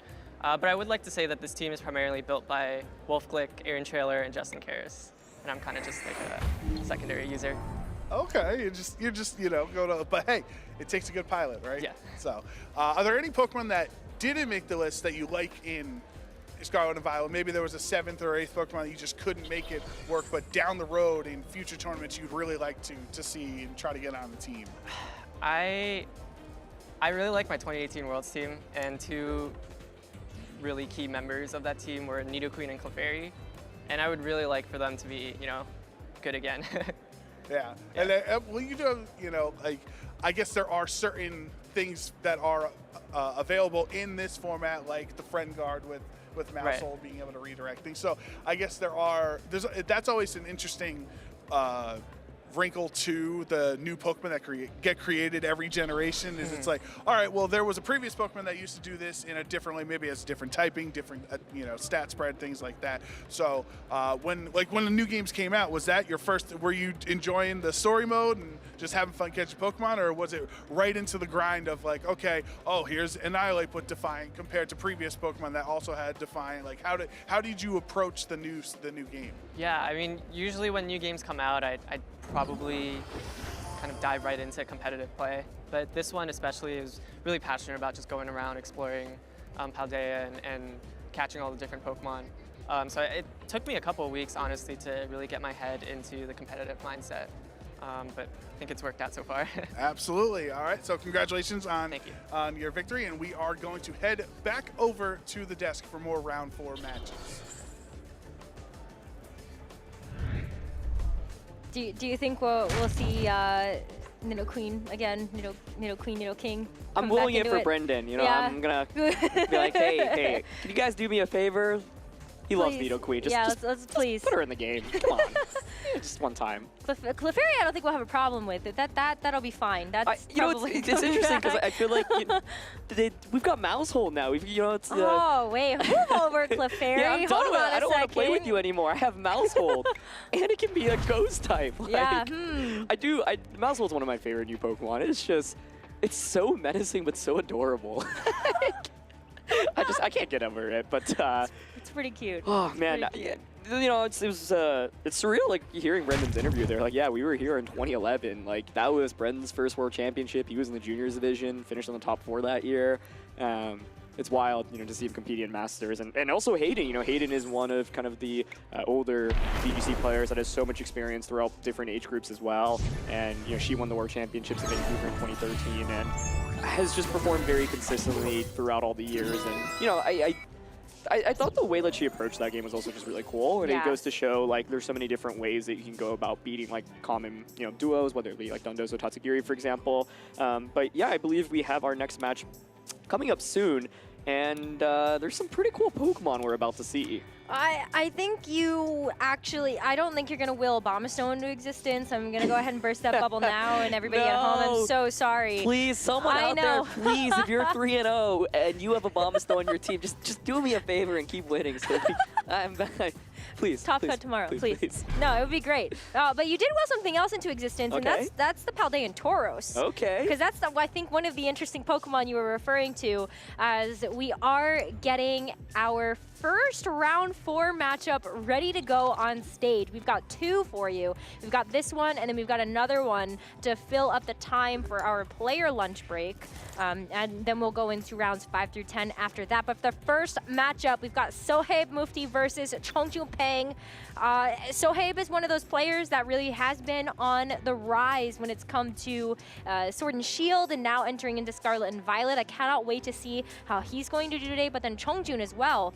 One of the most consistent top cut performers of the last generation. And I mean, just having a regional winner's belt, multiple top finishes, top cuts.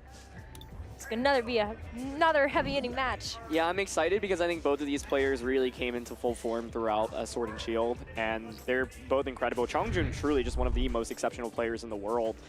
Yeah, I think I'm sure he would have liked to do a little bit better at the World Championships, given how good he was at regionals, and he top cut nationals as well. But the level of consistency that he displayed between regionals and nationals was really just something I'd not seen very frequently, really at all before. And it was wild because he had really mastered this Rinnia Sun team composition.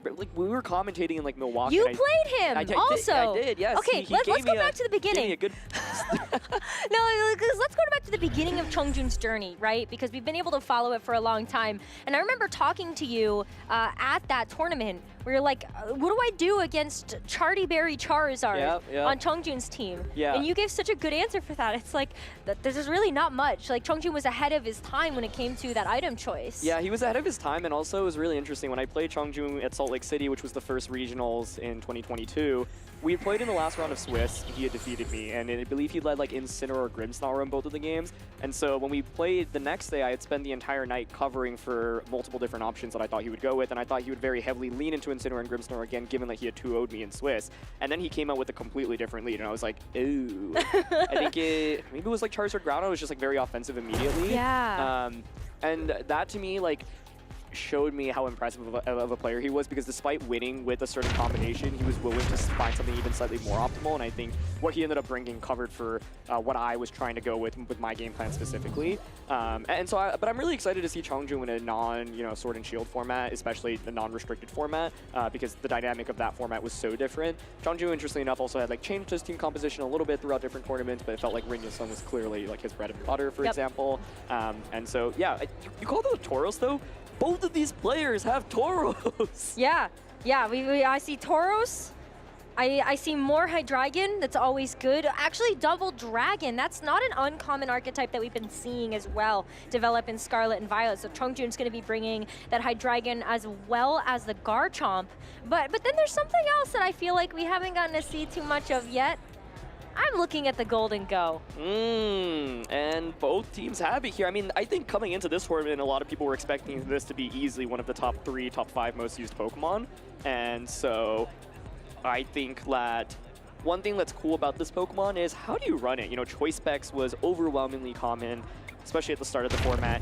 But then we started seeing players move towards nasty plot sets, even recovery items. And so, yeah, as we have the team sheets here, I'll be able to tell you, for Chongjun, he is running the Citrus Berry. Now, that's actually like an item I would not expect as much. And so it's Citrus Berry with Nasty Plot. And so a little bit bulkier. Sometimes with the Murkrow teams, you just go with Choice Specs. And you go, Tailwind, make it rain. Haze, make it rain. Make it rain, make it rain, make it rain. But in this case, you can kind of combo that with Nasty Plots in between. And, you know, a Golden Golett has +2 special attack is so terrifying to go up against. That's very scary. I mean, Make It Rain is basically just pummeling everything on the opposing team.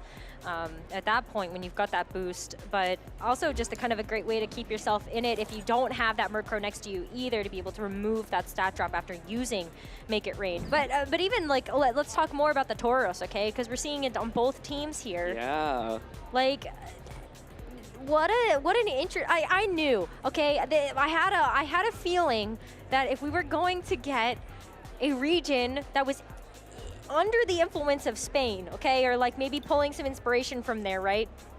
We're gonna have some Paldean variants of Tauros, but I never would have expected that we'd get as many as we have now.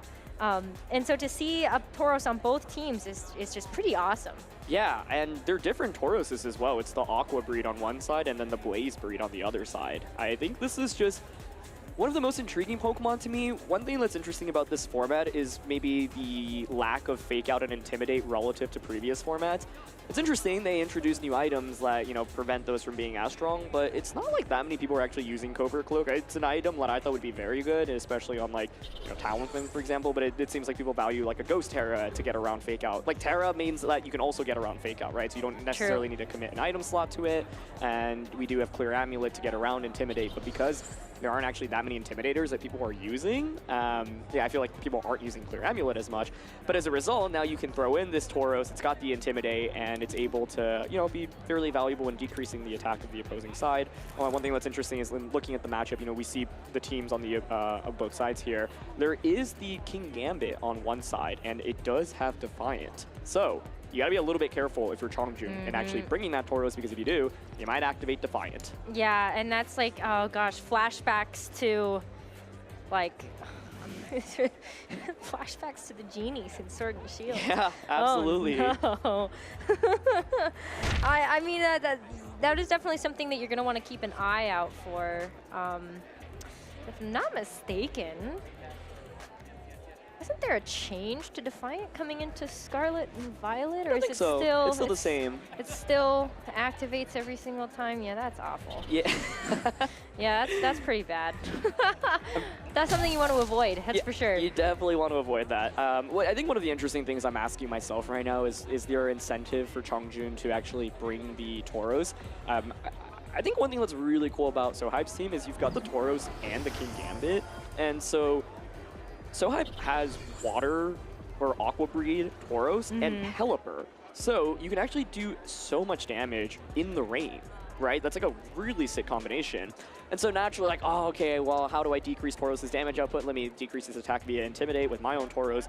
but then it's the classic, let me use a really strong physical attacker with the Defiant user. And for example, 2018, Blaziken plus Bisharp was a combination that people would use. And you kind of bait the Intimidate, you know, via similar kind of strategy. And so, yeah, I think it's one of the things I'm immediately paying attention to. But my first question is, I don't know if this is like the most important question for both teams, but I just want to know, do Tauros come out? Because I think this Pokemon is really underrated, and I think both players have found very interesting ways to actually utilize it. Yeah, I mean, just even the difference in the type, the Terra type for both of the Tauros as well. But then I'm kind of thinking as well, you've got speed as an interaction in this matchup too. And I'm really looking at the Mimikyu right now on Sohaib's team. Mimikyu is a Pokemon that we've seen go through multiple iterations of its existence here in VGC, but I feel like actually plays an even more important role in this meta, because not only do you still have Disguise, but you have Terra that can help you out with maybe giving you a resistance to something, and then also just still so many coverage options for that Pokemon too. Yeah, I think Trick Room is something I am interested in seeing a little bit more of, not from Armarouge or Meowscarada. It's weird that those actually feel like the default Trick Room users, but it makes a lot of sense because those Pokemon are both really strong inside and outside of Trick Room, and I'm kind of waiting for, the Mimikyus or the Frigorafts and other Pokemon that are maybe a little bit more tailored towards like setting up Trick Room. I think Mimikyu is interesting though, because I think Fairy is just really good coverage, and one thing that's interesting is using Fairy to force out a defensive Terra from your opponent's end, right? If you actually look at Chongjun's team, he's got the Hydreigon, he's got the Murkrow, and he's got the Garchomp. One fun thing here is in the open team sheet format, of course, we can see their Terras. It's Fire Terra Hydreigon, Fire Terra Garchomp, and Steel Terra Murkrow. So it's like all of those are used essentially to get around the Fairy typing, right? Right. But the Mimikyu on Sohaib's end here has actually been really interesting because it's like, I could just pressure you with the play rough and force you to Terra. And like, given that you have Murkrow, Hydreigon, and Garchomp, like you got to bring at least one of those three into a matchup, right? And the other, if you like bring multiple of them, well, you can only Terra one Pokemon at a time. And so, yeah, I once again, that's what makes Terra so interesting. It's like you maybe feel forced often to commit it just to survive one turn, but then it limits your optionality later on. Yep. And so, but yeah, I'm just really excited for this matchup. I think like Chongjun obviously running, the kind of standard Murkrow, Hydreigon, Garchomp core that was really, Garchomp Golden Gun core that was like really common, especially in the beginning of Scarlet and Violet. But he's got some, techs here. It's the Assault Vest plus Snarl on the Hydreigon, for example, and the Golden Go is not Choice Specs, it's Nasty Plot. And but you also kind of complement it with Amoonguss. Amoonguss just a Pokemon that I think people are using for general utility. I mean, this has been one of the best redirection users, obviously a Spore as well. And with Rocky Helmet, it makes Mousehold a very sad mouse. Yes, oh my gosh. Like Rocky Helmet is one of those items that didn't see a whole lot of usage in Sword and Shield, and that's really picked up in popularity looking at just how loaded dice works. We've got Population Bomb, so all these multiple hit moves are also going to deal damage to you if they make contact. So definitely an item to keep your eyes out for as well, just kind of teching that onto, Amoonguss makes a great choice, but then I've seen it on other Pokemon too. One thing that I'm also interested in is the Pelipper on Sohaib's team. That's a Pokemon that it's interesting. I think when you think about Pelipper's performance in previous years, it was often used as a Pokemon to enable the rain for something like Goldup, for example. I think Pelipper is actually really interesting in this format, just standalone, right? And here on Sohaib's team, he's actually using the Pelipper presumably to enable the Tauros, which I think is really cool. Also with Pelipper, you'll notice that Sohaib's team has Golden Go, Amoonguss, and King Gambit. All of those Pokemon have one common weakness, and that's the fire typing, but you bring out the Pelipper, you set up the rain, those Pokemon take way less damage. So it's really interesting to see Pelipper here. It's not like, I feel like normally when I see Pelipper, I expect it to be paired just with like a Swift Swim user, right? Tauros, not necessarily a Swift Swim user, and also very nice defensively here. But the third thing about Pelipper, and the main thing I want to call out, is that this thing actually does a lot of damage. Like, yes, oh my god. Especially like Hurricane in a format where there are a lot of Pokemon weak to flying, like Amoonguss and Annihilate, but that's pretty consistent damage. Yeah, I mean, I've been playing around with like Meowscarada, and that's always the first thing that I think about is, okay, is there a Pelipper? Is it going to be broad? What do I have to do to play around the Hurricane? Yeah. Because that's definitely coming out. But then there's another move that Pelipper has been running, and that's the Wide Guard. I think that's another move that we have to call out because there's a lot of spread damage options that Wide Guard's going to prevent. Yeah, that's such a good call out. I think Wide Guard is just one of the best moves in the format. Now, what's really interesting is using Wide Guard in an open team sheet format because your opponents already know that you have Wide Guard. but it like adds another extra layer Like, of mind is game. it safe for me to go for the know Right, like, hyper voice or something? Like, do I bother clicking wide guard because my opponent knows I have the? That's the whole wide ally guard? switch debacle. Yes, exactly. And I think that'll be a fun interaction. And actually looking at this matchup, like Chongju's team, he's got Snarl Hydreigon, he's got Make It Rain Golden Go, and he's got Earthquake on Garchomp. Those are all spread moves, and so wide guard can obviously be fairly valuable into all of those. I think you have to be kind of careful with Snarl Hydreigon here as well, because SoHype does have the Golden Go, and so or sorry, not the Golden Go, the King Gambit, and so if you switching King Gambit onto Snarl, oh my goodness, like it just eats up the Defiant, shakes his hands a little bit, and it's like, it's time for me to go off. And so yeah. that's one Pokemon that I'm really interested in this matchup, and the King Gambit here specifically, I think can just be very good offensively, especially into something like the Golden Goal. And it's one of the main reasons I think you'd want to use King Gambit. I think this Pokemon's just cool, right? It's really bulky, it has great typing, it's basically an upgraded Bisharp, and I'm just so curious if Chongju ends up bringing his Tauros in this matchup, because I think it's really scary. Just the fact that you could activate Define at any point, that in itself is an inherent risk. I want to also point out how many options for increased priority moves are available on SoHype's team. I think that's something that people have not been considering as often as I feel like should be considered. Like, one of the things that was really awesome about like seeing Urshifu perform was the Aqua Jet usage. Yes. You know, just being able to have that as a quick option, even just the way that Zacian were trained in Sword and Shield. A lot of like the Asia regions were running quick attack Zacian, just to be able to have a priority option to get to guarantee that that damage is going to go off.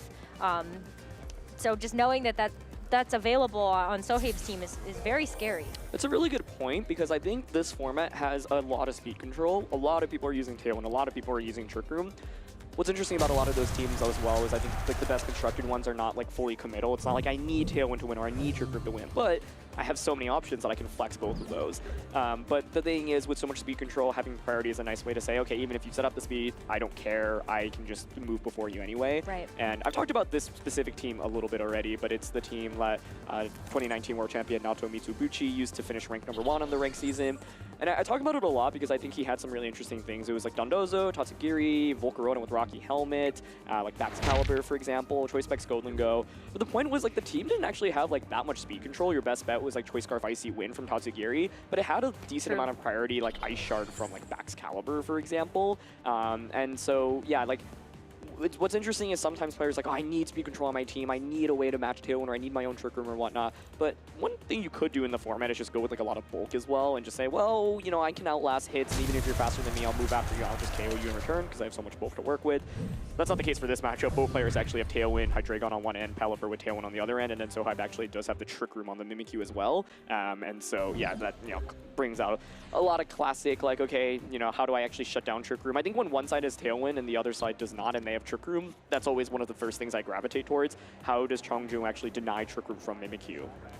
It's not too many options that are available right now to be able to do that. And even still, like, trying to double hit into a Mimikyu is not always going to be a perfect option to try to knock it out before it even gets the Trick Room off.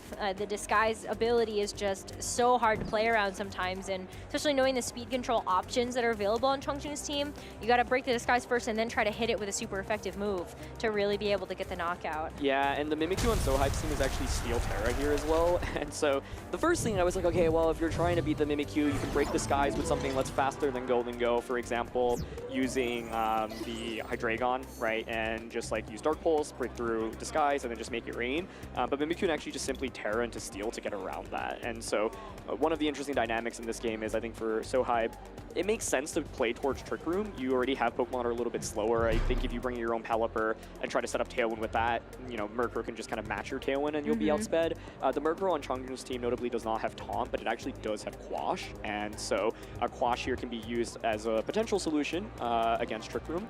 But all of that is to say, I think that we do have a classic Tailwind versus like Trick Room potential combo here. And the other thing I want to call out here is that SoHype with that Tauros actually has safety goggles, and normally you use Amoonguss as a way to kind of beat, you know, Trick Room. Both players have Amoonguss here, but Chongjun, I think, you know, would maybe want to prioritize using Amoonguss to shut things down under Trick Room, but Sohai might say, well, I have safety goggles here, and Chongjun now knows that in an open team sheet format, knows that the Tauros has safety goggles. How do you play around that, and do you feel confident bringing Amoonguss and going for Spores? Because even with that, it's still valuable. Definitely. There's so many different things that you have to think about here as well.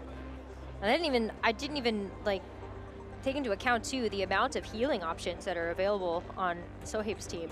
You've got Agua Berry on Mimikyu, you've got the Wiki Berry on Amoonguss, and then also Citrus Berry on Pelipper. So these Pokemon could stay around for a very long time. Really great way to kind of get around maybe some of the damage calculations of just making sure that you can survive, maybe make something a 3-hit instead of a 2-hit or something like that. Sohaib's team honestly feels like a VGC 2017 team. Like, it's a lot of bulk, and you know, like it's... Yeah. I think if you look at it, there aren't that many Pokemon that can actually pressure with one-hit knockouts. Like, the strongest attack feels like maybe Paldean Tauros in rain using like a Raging Bull, for example, with Pelipper, right? But other than that, it's like Golden Go is set up with Nasty Plot, has that Life Orb, that's pretty powerful as well. And then King Gambit's like decently strong, but I think the thing with King Gambit is it's often not picking up one-hit knockouts unless it's into something like that it has super effective damage into. But like you mentioned, there's so much bulk to work with between the Citrus Berry, the Wiki Berry, and the Agua Berry, so you can sustain for a really long time. Chongjun's team actually feels kind of like the opposite end, where it's like, oh, I've got these really powerful Pokemon that just aim to move before the opposing side and just pick up these big knockouts. When you look at recovery items, there is the Citrus Berry on the Golden Go. That's the one thing that's a pretty interesting adaptation. Normally you see like, you know, Life Orb or Choice Specs. But otherwise, it's all Pokemon like, you know, Hydreigon, Garchomp, Tauros, like they all like kind of just move fast and do a lot of damage.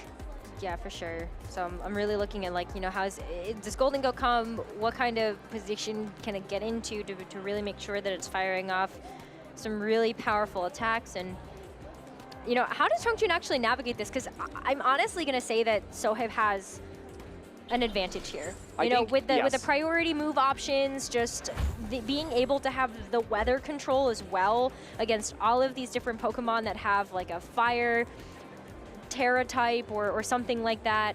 I think Sohaib has a leg up here, so really will be on Chongjun to see how he navigates through that. Yeah, I think like it's tough because I feel like if I were in Chongjun's shoes, I'd be really worried about the Mimikyu Trick Room, so I'm wondering if Chongjun goes for a way to kind of deny that Trick Room. I talked about Hydreigon Golden Go earlier, and that's a lead that you can use to at least pressure Mimikyu to go for a Terra immediately, and Amoonguss naturally is also really strong against you know, some of the Pokemon, like putting Spore onto the King Gambit or onto the Pelipper. One thing to note is actually like between King Gambit, the safety goggles on Tauros, and or sorry, not King Gambit, Golden Go, safety goggles on Tauros and Amoonguss, that's actually 3 Pokemon you can't Spore. So I actually question the value of Amoonguss a little bit more here. But yeah, I would love to see if Chongjun decides to bring that Tauros into this matchup. But of course, if you bring it, it actually is a risk into the opposing King Gambit. And so here we go. I think we're finally ready.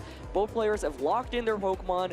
This is round 4 here at the San Diego Regional Championships, and Rosemary, I'm just hoping for some Tauros here. I'm hoping for some Tauros as well. Maybe we get 2 Tauros on opposing sides. As they say.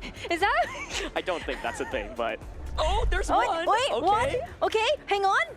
Yeah. Well, I swear we didn't know. I swear we didn't know that this was going to happen. But ladies and gentlemen, there are 2 Tauros on the field right now, right across from each other. And I cannot wait to see how this is going to go. Both Intimidates now, not going to hit the King Gambit, at least, that we know could be hiding in the back somewhere. But let's make it rain. Yeah. In 2 ways. It is raining, and then there's also a Golden Go on the field. It is interesting, because I think from Chongjun's end, you see his option for that Nasty Plot instead, and I think it makes sense, because Make It Rain is just not that strong into either Pokemon. And, you know, Sohaib has that Wide Guard slot. But the battle of the Tauros here immediately, okay, it's just a Will-O-Wisp coming out on turn 1. Wow, all right, so the Will-O-Wisp is going to connect onto Sohaib's Tauros, so that will limit its damage output, but it's still going to be going for these, like, bigger damaged water-type attacks, but this is a pretty free Nasty Plot here for Chongjun. Yeah, and actually opting for, okay, the Tailwind, so I think turn 1 there was the potential for Sohaib to consider maybe a Protect and just go Tailwind immediately. The problem is now your Tauros is burnt and it just does not do very much damage. That was very pitiful damage into Golden Go, honestly. Golden Go is now sitting at +2 special attack, looking pretty good. I really like, you know, Chongjun's conviction here. I think he was saying, okay, even if you have King Gambit, well, I have the Will-O-Wisp here, so I could just burn you. You look shocked, Rosemary. I'm only looking shocked because of the Golden Go. We're gonna see the switch first, okay? So Amoonguss is now gonna be taking Chongjun Tauros' place, but it's just a protect here, playing it very, very safe around what Sohaib might be bringing for this turn. Just trying to target down that Tauros slot. Yeah, I like the kind of decision to just really go all in here. Oh, nice play there, though. That's going to be a one-hit knockout. The Hurricane onto Amoonguss getting a critical hit as well. Wonder if it had any chance of surviving there without the critical hit. You imagine if it has special defense investment, it can survive there. So that is a disastrous turn for Chongjun as he essentially just loses a Pokemon and gets nothing out of it. Other than a free switch into Hydreigon, but I'm not sure that's worth it. Yeah, I don't think I'd take that trade. No, not really. I mean, you still have been able to mitigate some of the damage output from Sohaib's side. That Tauros is still burned, and so you know that you don't have to play around too much offensive pressure right now coming out from the Tauros, but we were talking about how Pelipper can pack a punch on its own. That Hurricane is a great example of that. Just being able to get that one-hit knockout there, regardless if the crit mattered or not, and then also just kind of looking at how little damage this Tauros is doing. That Golden Go still has that +2. Oh, Hydro Pump doesn't miss, and that's just a KO. And actually, you know what's wild here? Chongjun's Golden Go has Citrus Berry, but because of the burn, actually does not activate the Citrus Berry, and so in exact range that you would want the Hydro Pump to finish things off. So even though that was a great will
Hello, everybody.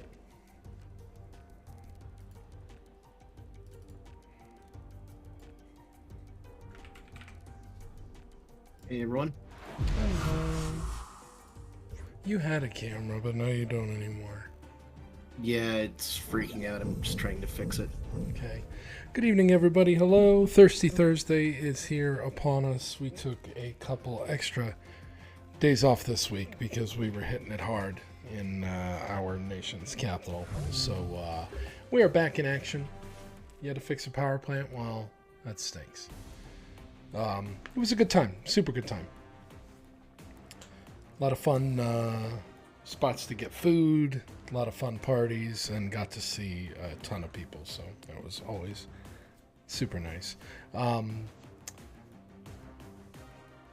In EVE Online, there's been a bunch of bullshit going on, seems like. We've got a big announcement related to tomorrow evening. I don't know if you saw that yet. We have some manner of special guest joining us for 4Camera Friday night, apparently of great space import, I'm told.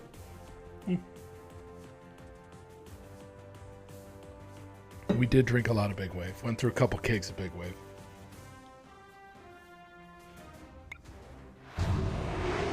Yes, Wes, thank you.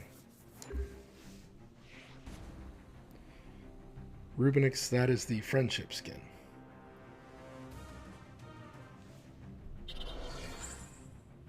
I know, Daylox, it's been a very closely kept secret who the guest for tomorrow night will be.